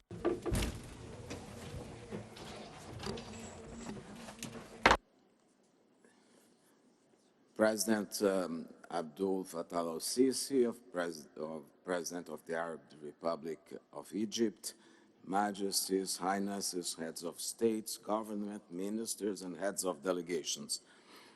The world is following with anxiety and hope the Cairo Peace Conference today.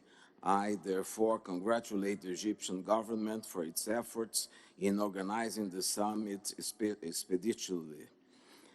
The mission President Lula da Silva conferred to me while instructing me to attend this meeting on his behalf was unambiguous: to add Brazil's voice to all those who are urging calm, restraint, and peace in the region. Brazil has been following with concern the escalation of violence and deterioration of the security situation in the region recently and over the past months. We regret to witness such conditions in the year of the 30th anniversary of the Oslo Accords. Had we seen progress ever since, we would be celebrating peace and friendship. Yet the situation before us today is very dire. The Brazilian government unequivocally rejects and condemns the terrorist attacks by Hamas in Israel on September 7th, as well as the taking of civilian hostages. Brazilian nationals are among the victims. 3 of them were murdered in Israel.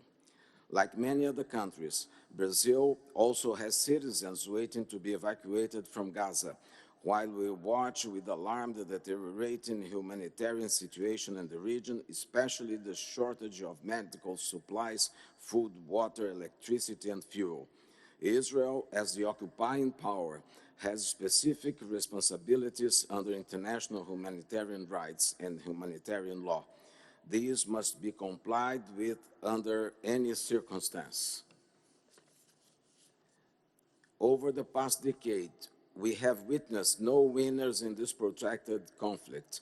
The civilian population remains the main victim of the lack of dialogue and ever-growing resentment.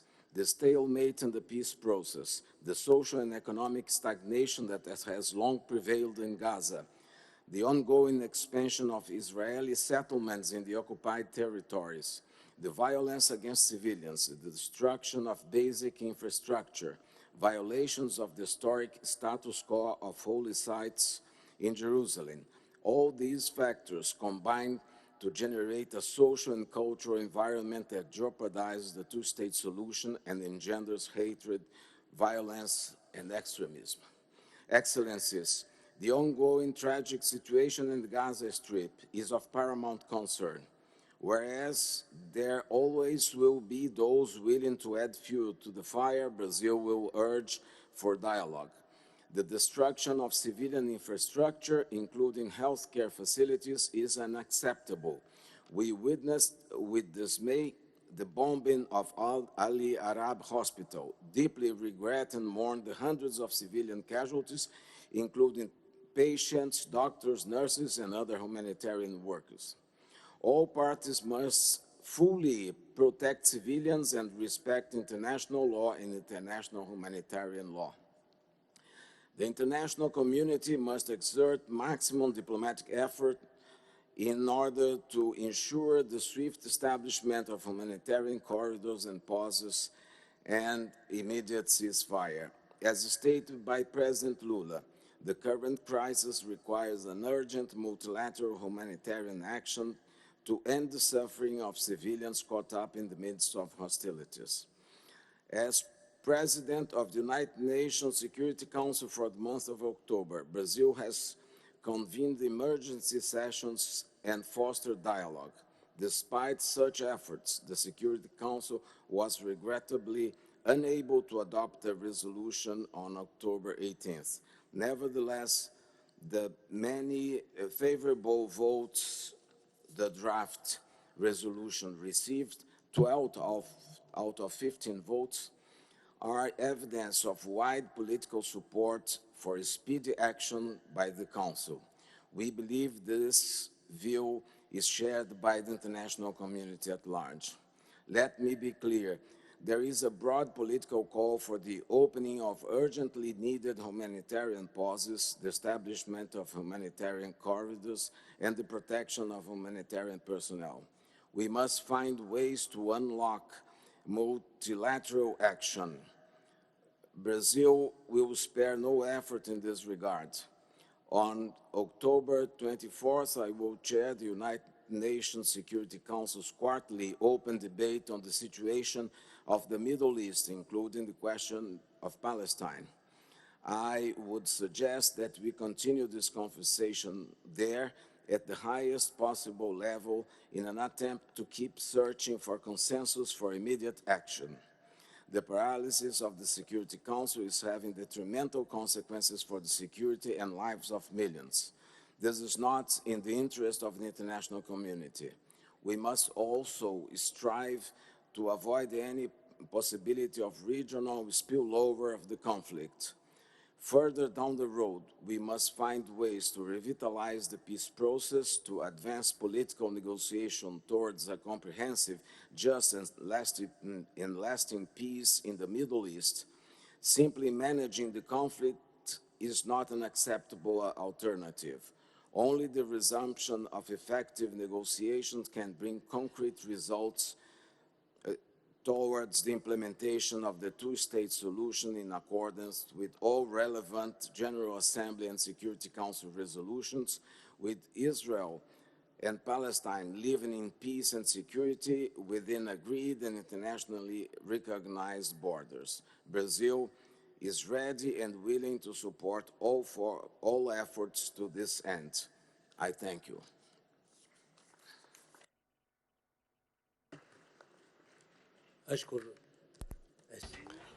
Thank you, Mr. Mauro Vieira, Brazilian Foreign Minister. And now I ask upon Mr. Nasser, Moroccan Foreign Minister, to deliver his speech. Thank you, Your Excellency, Your Majesties, Your Highnesses, Your Excellencies, ladies and gentlemen. In the beginning, I would like to deliver the greetings of His Majesty King Mohammed VI and his extended thanks for the convening of this very important summit and his deep appreciation for the good efforts made by Your Excellency for the stability and security of the region. The Moroccan Kingdom, led by His Majesty, Chairman of the Jerusalem Committee, wishes that this summit might send 5 important messages to the international community.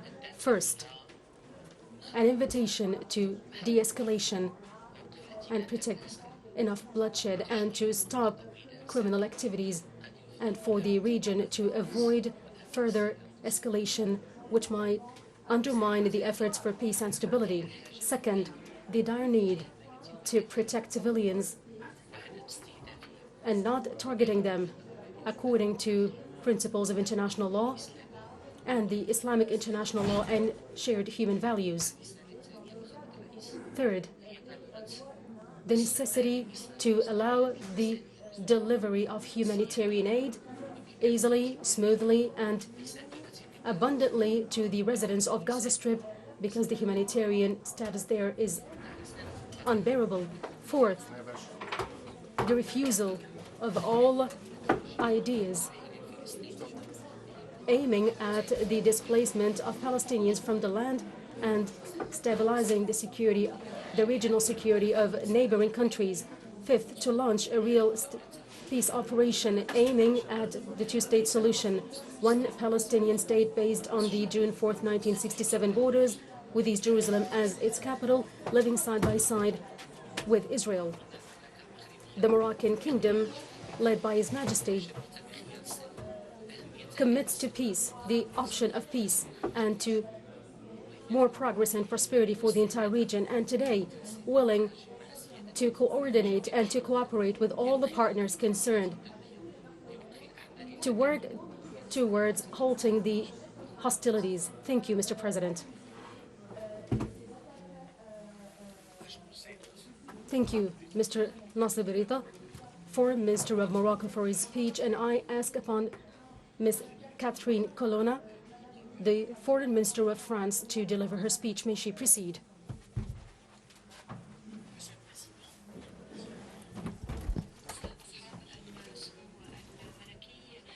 Majesties, Highnesses, Excellencies, heads of governments, dear ladies and gentlemen, on the 7th of October, actually, Palestine was bombed. Israel was hit by a terrorist group that does not represent the Palestinian people, that is driven by hatred and violence. In fact, the magnitude of the atrocities that are practiced by this group are barbaric and have left a great negative impact on the region. And in France, 2 persons have died and 7 have been missing or taken hostage because of a terrorist operation that took place in France as well. And because of that, we call for the instant release of all hostages. There is nothing at all that justifies terrorism, and Israel has the right to defend itself in order for this not to ever be replicated again. And for the response of Israel to be strong, it has to be just, and for it to be just, it has to be consistent with the international law and international instruments. And we have to remind you here that the law applies to everyone indiscriminately. And so the President of France has reminded the Prime Minister of Israel of this, and I remind you all of this fact as well. And Israel has the right to actually release a response and to respond to the terrorist attack that it suffered from. But as well, Israel has to abide by the international law provisions in order to protect civilians, because these civilians are not responsible for the acts of the group of terrorists. And the terrorists of Hamas, they do not represent the Palestinian cause by any stretch of the imagination. And we would as well, we would like to express that we reject the act of Hamas, and that we call on all other international parties to as well condemn the act of Hamas. We have been condemning terrorism now, today, and forever, and definitely will keep on supporting the Palestinian leadership. We have done that always as France. In fact, last week I have announced an aid of 10 million euros that are going to be poured through the IFRC and the Red Crescent agencies. And in fact, this was among our very prominent efforts. And in fact, the president has announced and has appropriated an additional 10 million euros and appropriated them for relieving and for supporting the Palestinian people. And these are our efforts, and we as well appraise the other efforts exerted by Egypt and the United Nations. And we have to reach a consensus on how the aid is going to be delivered to Palestine in a sustainable manner. In fact, this morning we have expressed our appraisal for these efforts, and the humanitarian relief has to target the most vulnerable sectors in terms of the humanitarian situation. And of course, that means that there has to be a ceasefire, and that those who wish to exit the Gaza Strip need to be allowed to do that without any impediment. And in fact, the situation is pressing in terms of the humanitarian crisis unfolding there, and there is this is no secret, and it's no secret as well that the Palestinian people wish to live in peace and coexist in peace next to the Israeli people. And we actually, at France, we have a steadfast stance, and we affirm our stance today. We support a two-state solution, a state for Israel and an independent sovereign state for Palestine, two states that coexist in peace. Our responsibility revolves around reaching a consensus around these principles in order for this wound to heal in the Middle East finally. And in fact, it is pivotally important as well for us to avert more escalation in the region. There are forces that actually try to add more fuel to the fire, and that try to execute their agenda of dominance and domineering in the region. This is a trap that we all have to avert, and we should as well bear our collective responsibility in order for us to place ourselves once more on the path of sustainable peace. Thank you so much, ladies and gentlemen. Thank you, Ms. Catherine Colonna, the Foreign Minister of France. And I now call on the Foreign Minister of Canada.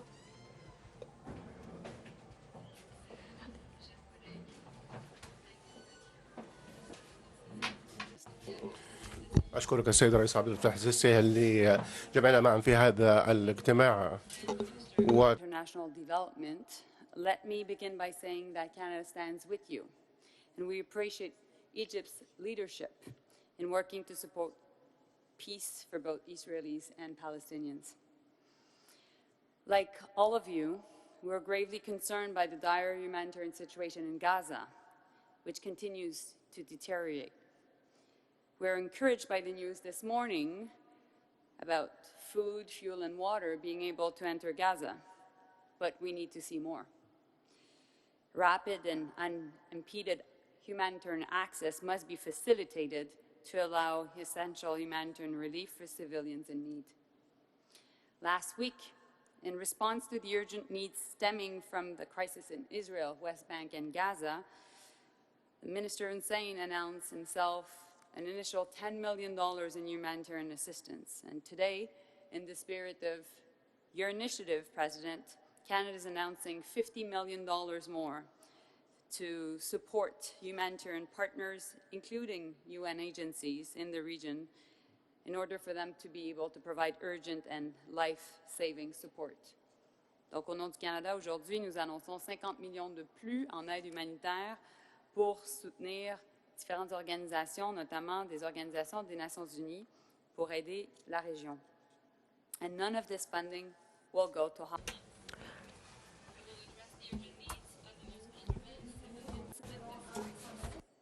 Because even in times of crisis, there are principles, and even in times of war, there are rules. And Canada stands for the fact that at all times, all parties in conflict must respect international humanitarian law. Palestinians and Israeli civilians are equal, and both must be protected. They deserve to live in peace and security, with dignity and without fear, just as people the world over do. Canada unequivocally condemns Hamas terrorist attacks against Israel.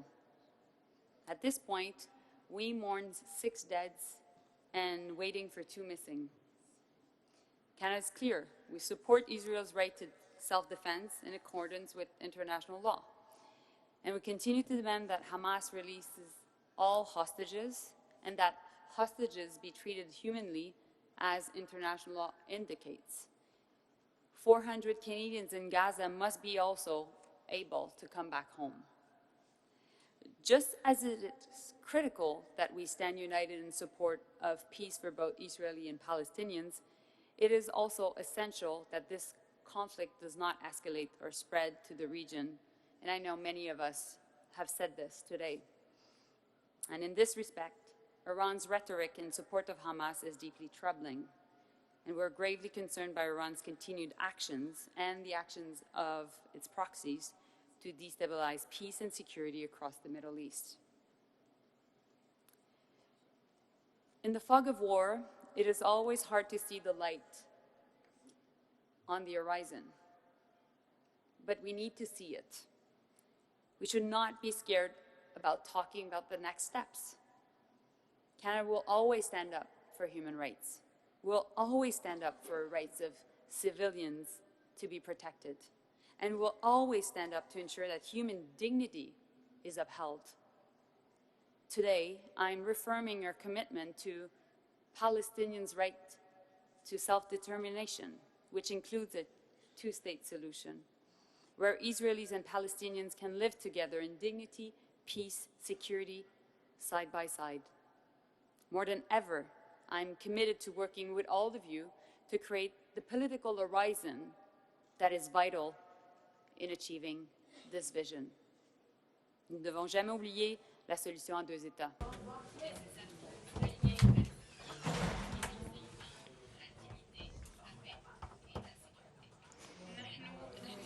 We seek for achieving peace, security, and dignity for all peoples of the world. Thank you, Ms. Mélenjoly. The Foreign Minister of Canada, I now call on Ms. Labina, the Foreign Minister of Germany. Thank you for gathering us here in Egypt. An Israeli father whose eyes are sore of crying, whose wife and 2 little daughters have been brutally abducted by Hamas terrorists. A mother in Gaza who is desperate with sorrow because she can't find drinking water for her little baby, fearing that the violence will cost more victims for other family members. a family in Lebanon who is worried about the violence escalating to her country. Across the region, we see terrible human grief and fear. And let me be very clear, there is no doubt. All civilian lives matter just the same. And let me be also clear, the cause of all the suffering of these past weeks, the suffering that brings us here today, the suffering of the little girls, the mother, the families, have a name. It was Hamas that brought horrendous terror over Israel on October 7th, committing atrocious crimes. Like any other country in the world, Israel has a right to defend itself and to protect its people against this terror within the framework of international law. That's why the German government firmly stands in solidarity with Israel. For Germany, the security of the State of Israel is non-negotiable. What is also clear is that the perpetrators of this terror do not speak for the Palestinian people. They speak only for themselves. They speak the language of terror. The Palestinian mothers and fathers in Gaza, struggling to find drinking water for their children, do not speak the language of terror. Their brothers and sisters in the West Bank, in Jordan or in Lebanon, who are afraid of regional escalation, do not speak that language of terror. We, here in this room, do not speak that language. We speak the language of international law, of humanity, of peaceful coexistence. That's what unites us. In this sense, I appeal to everyone to stand up against terrorism. I appeal to everyone to distinguish between terrorists and the civilian population at all times. And I appeal to everyone to not fan the flames of hatred, because that is exactly what Hamas and their sponsors want: to risk further regional escalation, to divide us. This terrorist plan must not play out. That is why the fight against Hamas must be carried out with the greatest possible consideration for the humanitarian situation, for the innocent men, women, and children in Gaza. That is also why we must not now jointly step up our efforts to help those most in need. Germany has increased its humanitarian aid to Gaza by 50 million euros. We encourage all others, including from the region, to join this cause, as some have already announced to do so. It is crucial stepping up our humanitarian goods.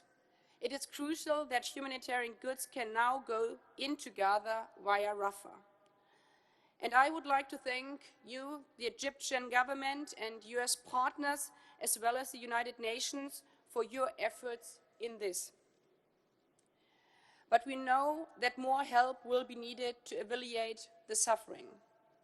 And I'm glad that here in this room, we agree that ultimately this region needs a new peace process that will allow both Israelis and Palestinians to live peacefully and securely side by side in two independent states. This may sound far away today, but only a just and lasting solution would also mean the ultimate defeat of Hamas and its playbook, which is based on a complete rejection of humanity, of diplomacy.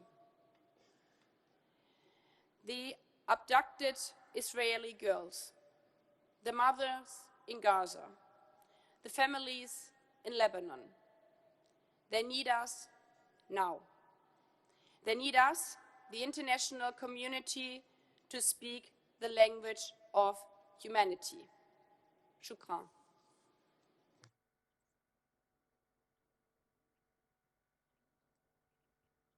شكرا للسيدة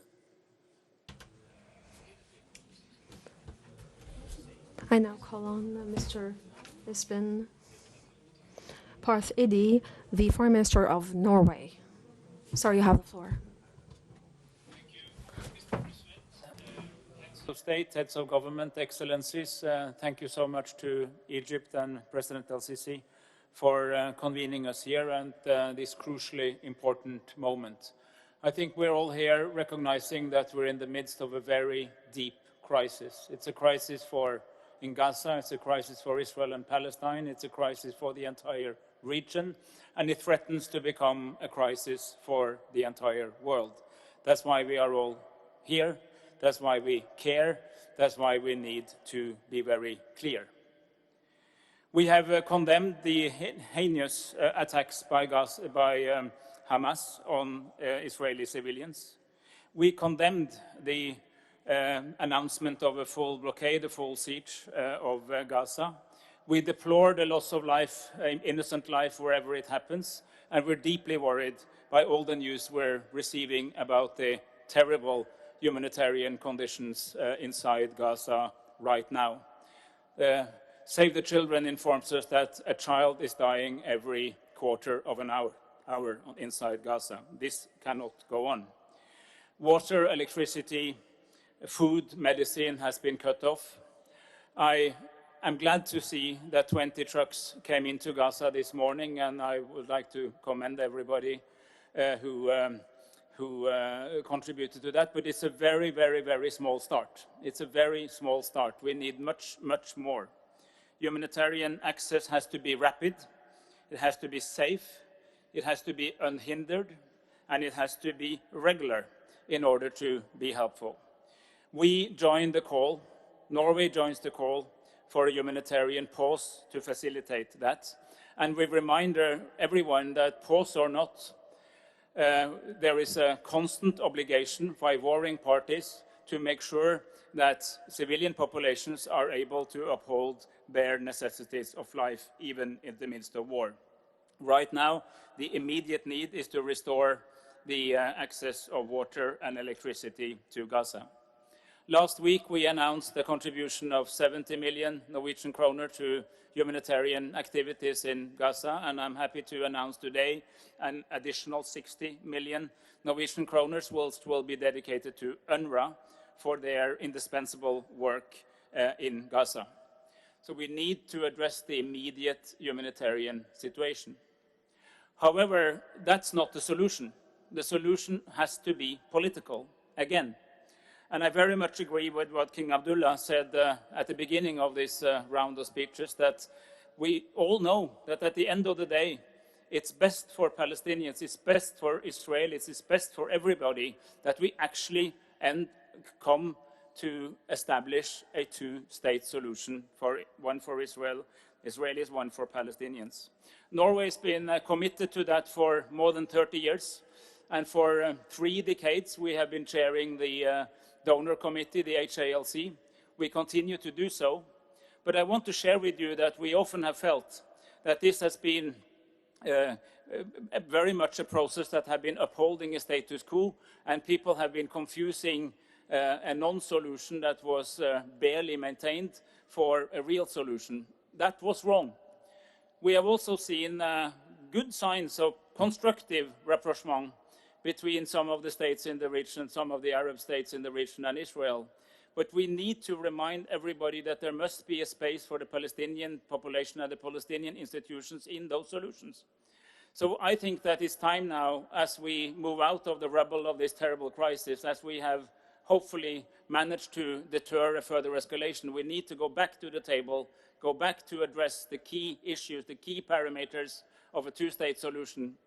We need to reinvigorate, we need to renew, maybe to restart, and we need to allow ourselves to think outside of the box, not on where we want to go, which is a two-state solution for Palestinians and Israelis, but how we do it, how we approach it. And I want to say, this is not the time to cut the support for the Palestinian authorities. A lot of people are deploring the activities of Hamas for very, very good reason. But if we, on top of that, make it less possible to maintain the bare institutions of statehood under the Palestinian Authority's purview, this will not work. The whole idea of Oslo was to start building the institutions of a state bottom up, but only for the purpose of fulfilling a political horizon further on. So the purpose was the statehood, and the instrument was building institutions bottom up. We started doing that, and a lot of us have spent quite a number of resources, political capital and money on exactly that, but the political horizon faded away. And without the political horizon, this simply does not make sense. So out of this, today we meet about an acute humanitarian crisis, and we need to address that in Gaza right now, as is being done. And I agree with much that has been said on that specific issue, but it's just in the middle of conflict, in the middle of a downward spiral, that we need to start thinking of what happens later. And Norway remains committed, as we have been for the last 3 decades, and we stand ready to work with you to try to find that solution. Thank you. Shukran.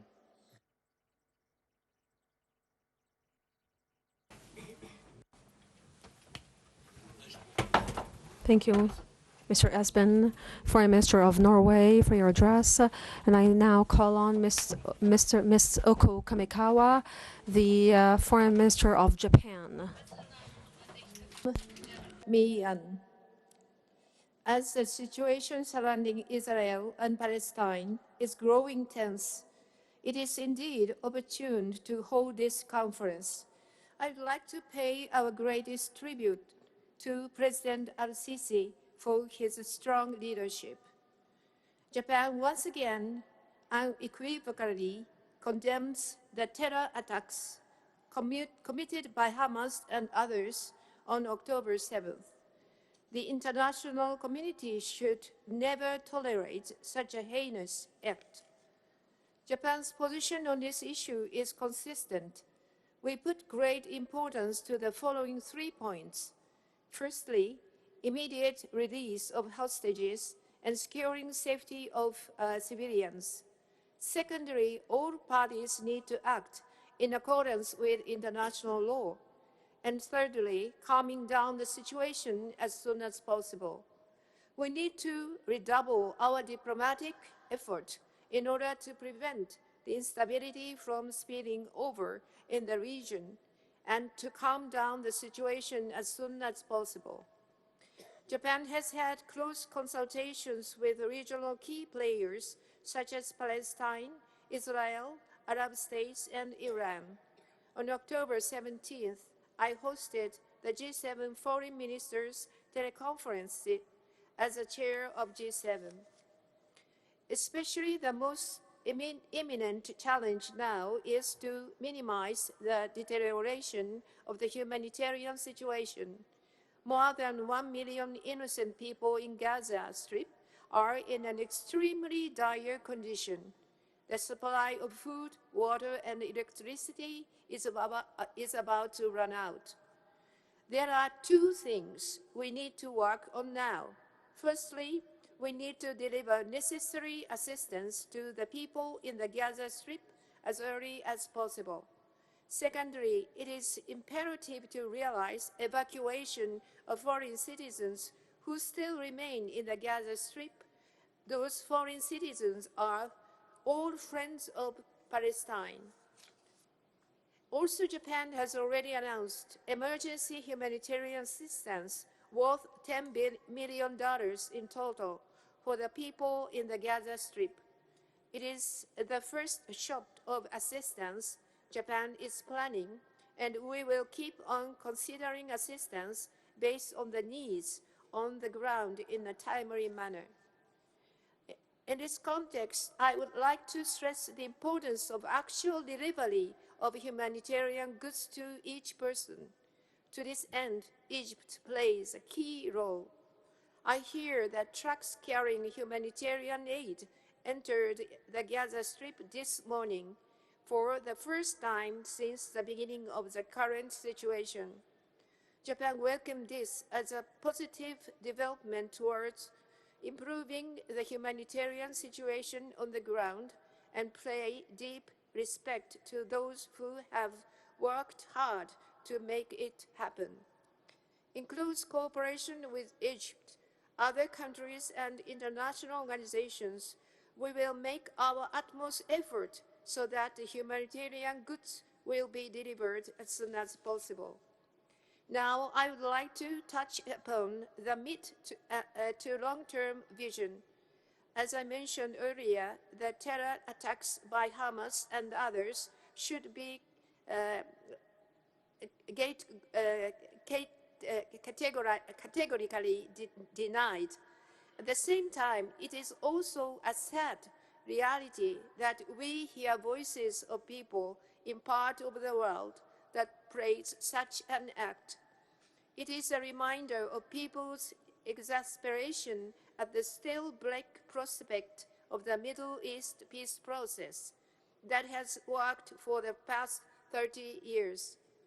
We must not let the tragedy we are witnessing now shut the windows of peace opportunity for Middle East peace. Only through dialogue can we solve this issue. Japan's position to support a two-state solution is unwavering. For decades, Japan has been supporting confidence building and economic self-reliance of Palestine, which serve as a foundation of the peace process. Japan's firm commitment for Palestine will never change, as you can see in our assistance for UNRWA that has surpassed $1 billion in total, as well as a Jericho Agro-Industrial Park project under the Corridor of Peace and Prosperity initiatives. This is a critical moment. Let us share our grand vision to pursue the world in harmony, not division or confrontation. Let us put together our capacity and wisdom to ensure safety for civilians, to calm down the situation and make sure that people in the region can enjoy sustainable peace and security. Shukran jazilan wassalam alaikum. Thank you very much. I thank Ms. Yuku, the Foreign Minister of Japan, and I now call on Mr. James Clarley, the Foreign Minister of the United Kingdom. I call on him to take the floor. Mr. President, for convening this incredibly important meeting at this difficult time. I am sure we all share the revulsion at Hamas's murderous acts of terrorism, the targeting of the civilians, the murdering of children, the desecration of dead bodies. And I'm sure we're all distressed by the plight of Palestinian civilians in Gaza, whose lives have been made harder, more painful, and more dangerous because of the brutal attacks by Hamas on the 7th of October. And we all mourn the dead, both Israeli and Palestinian. This has been an issue which has long stimulated passions, and we are now all seeing on social media and in our communities how divisive and polarizing the current situation has become. So we have a duty to work together to prevent instability from engulfing the region and claiming yet more lives. We must work together to prevent the tragic situation in Gaza becoming a regional conflict, because that is exactly what Hamas wants. We remind ourselves that just months ago, the Negev summit was a moment of hope for peaceful coexistence between the Israelis and the Palestinians. Hamas has long stood in direct opposition to that vision, and we must therefore ensure that Hamas does not win. Rather, we must ensure that peaceful coexistence wins. The UK notes the thoughtful and calm words of President Abbas on behalf of the Palestinian people. And we are grateful to the governments who are seeking to intercede on behalf of those held hostage and those foreign nationals who are trapped in Gaza. And we are grateful for the work to ensure that the humanitarian aid, which many of us have partially funded, reaches those Gazans who are deeply in need. The UK is clear and has been consistently clear that Israel has the right to self-defense and the right to secure the release of those who were kidnapped on the 7th of October.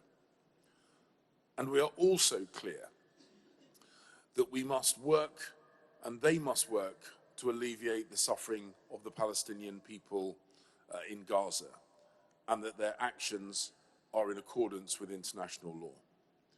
I have spoken directly to the Israeli government about their duty to respect international law and the importance of preserving civilian lives in Gaza. Despite the incredibly difficult circumstances, I have called for discipline and professionalism and restraint from the Israeli military. The situation currently unfolding is probably the most challenging situation that I have had to deal with in my professional, personal, or political life. And I suspect that I am not alone. But I still believe in the power of diplomacy, and I still believe that we can work together to secure a future where Israelis and Palestinians live in peace. We can and should work together to achieve that peaceful, sustainable, two-state solution with Israelis and Palestinians not just living beside each other, but working with each other and securing peace for the future. Shukran.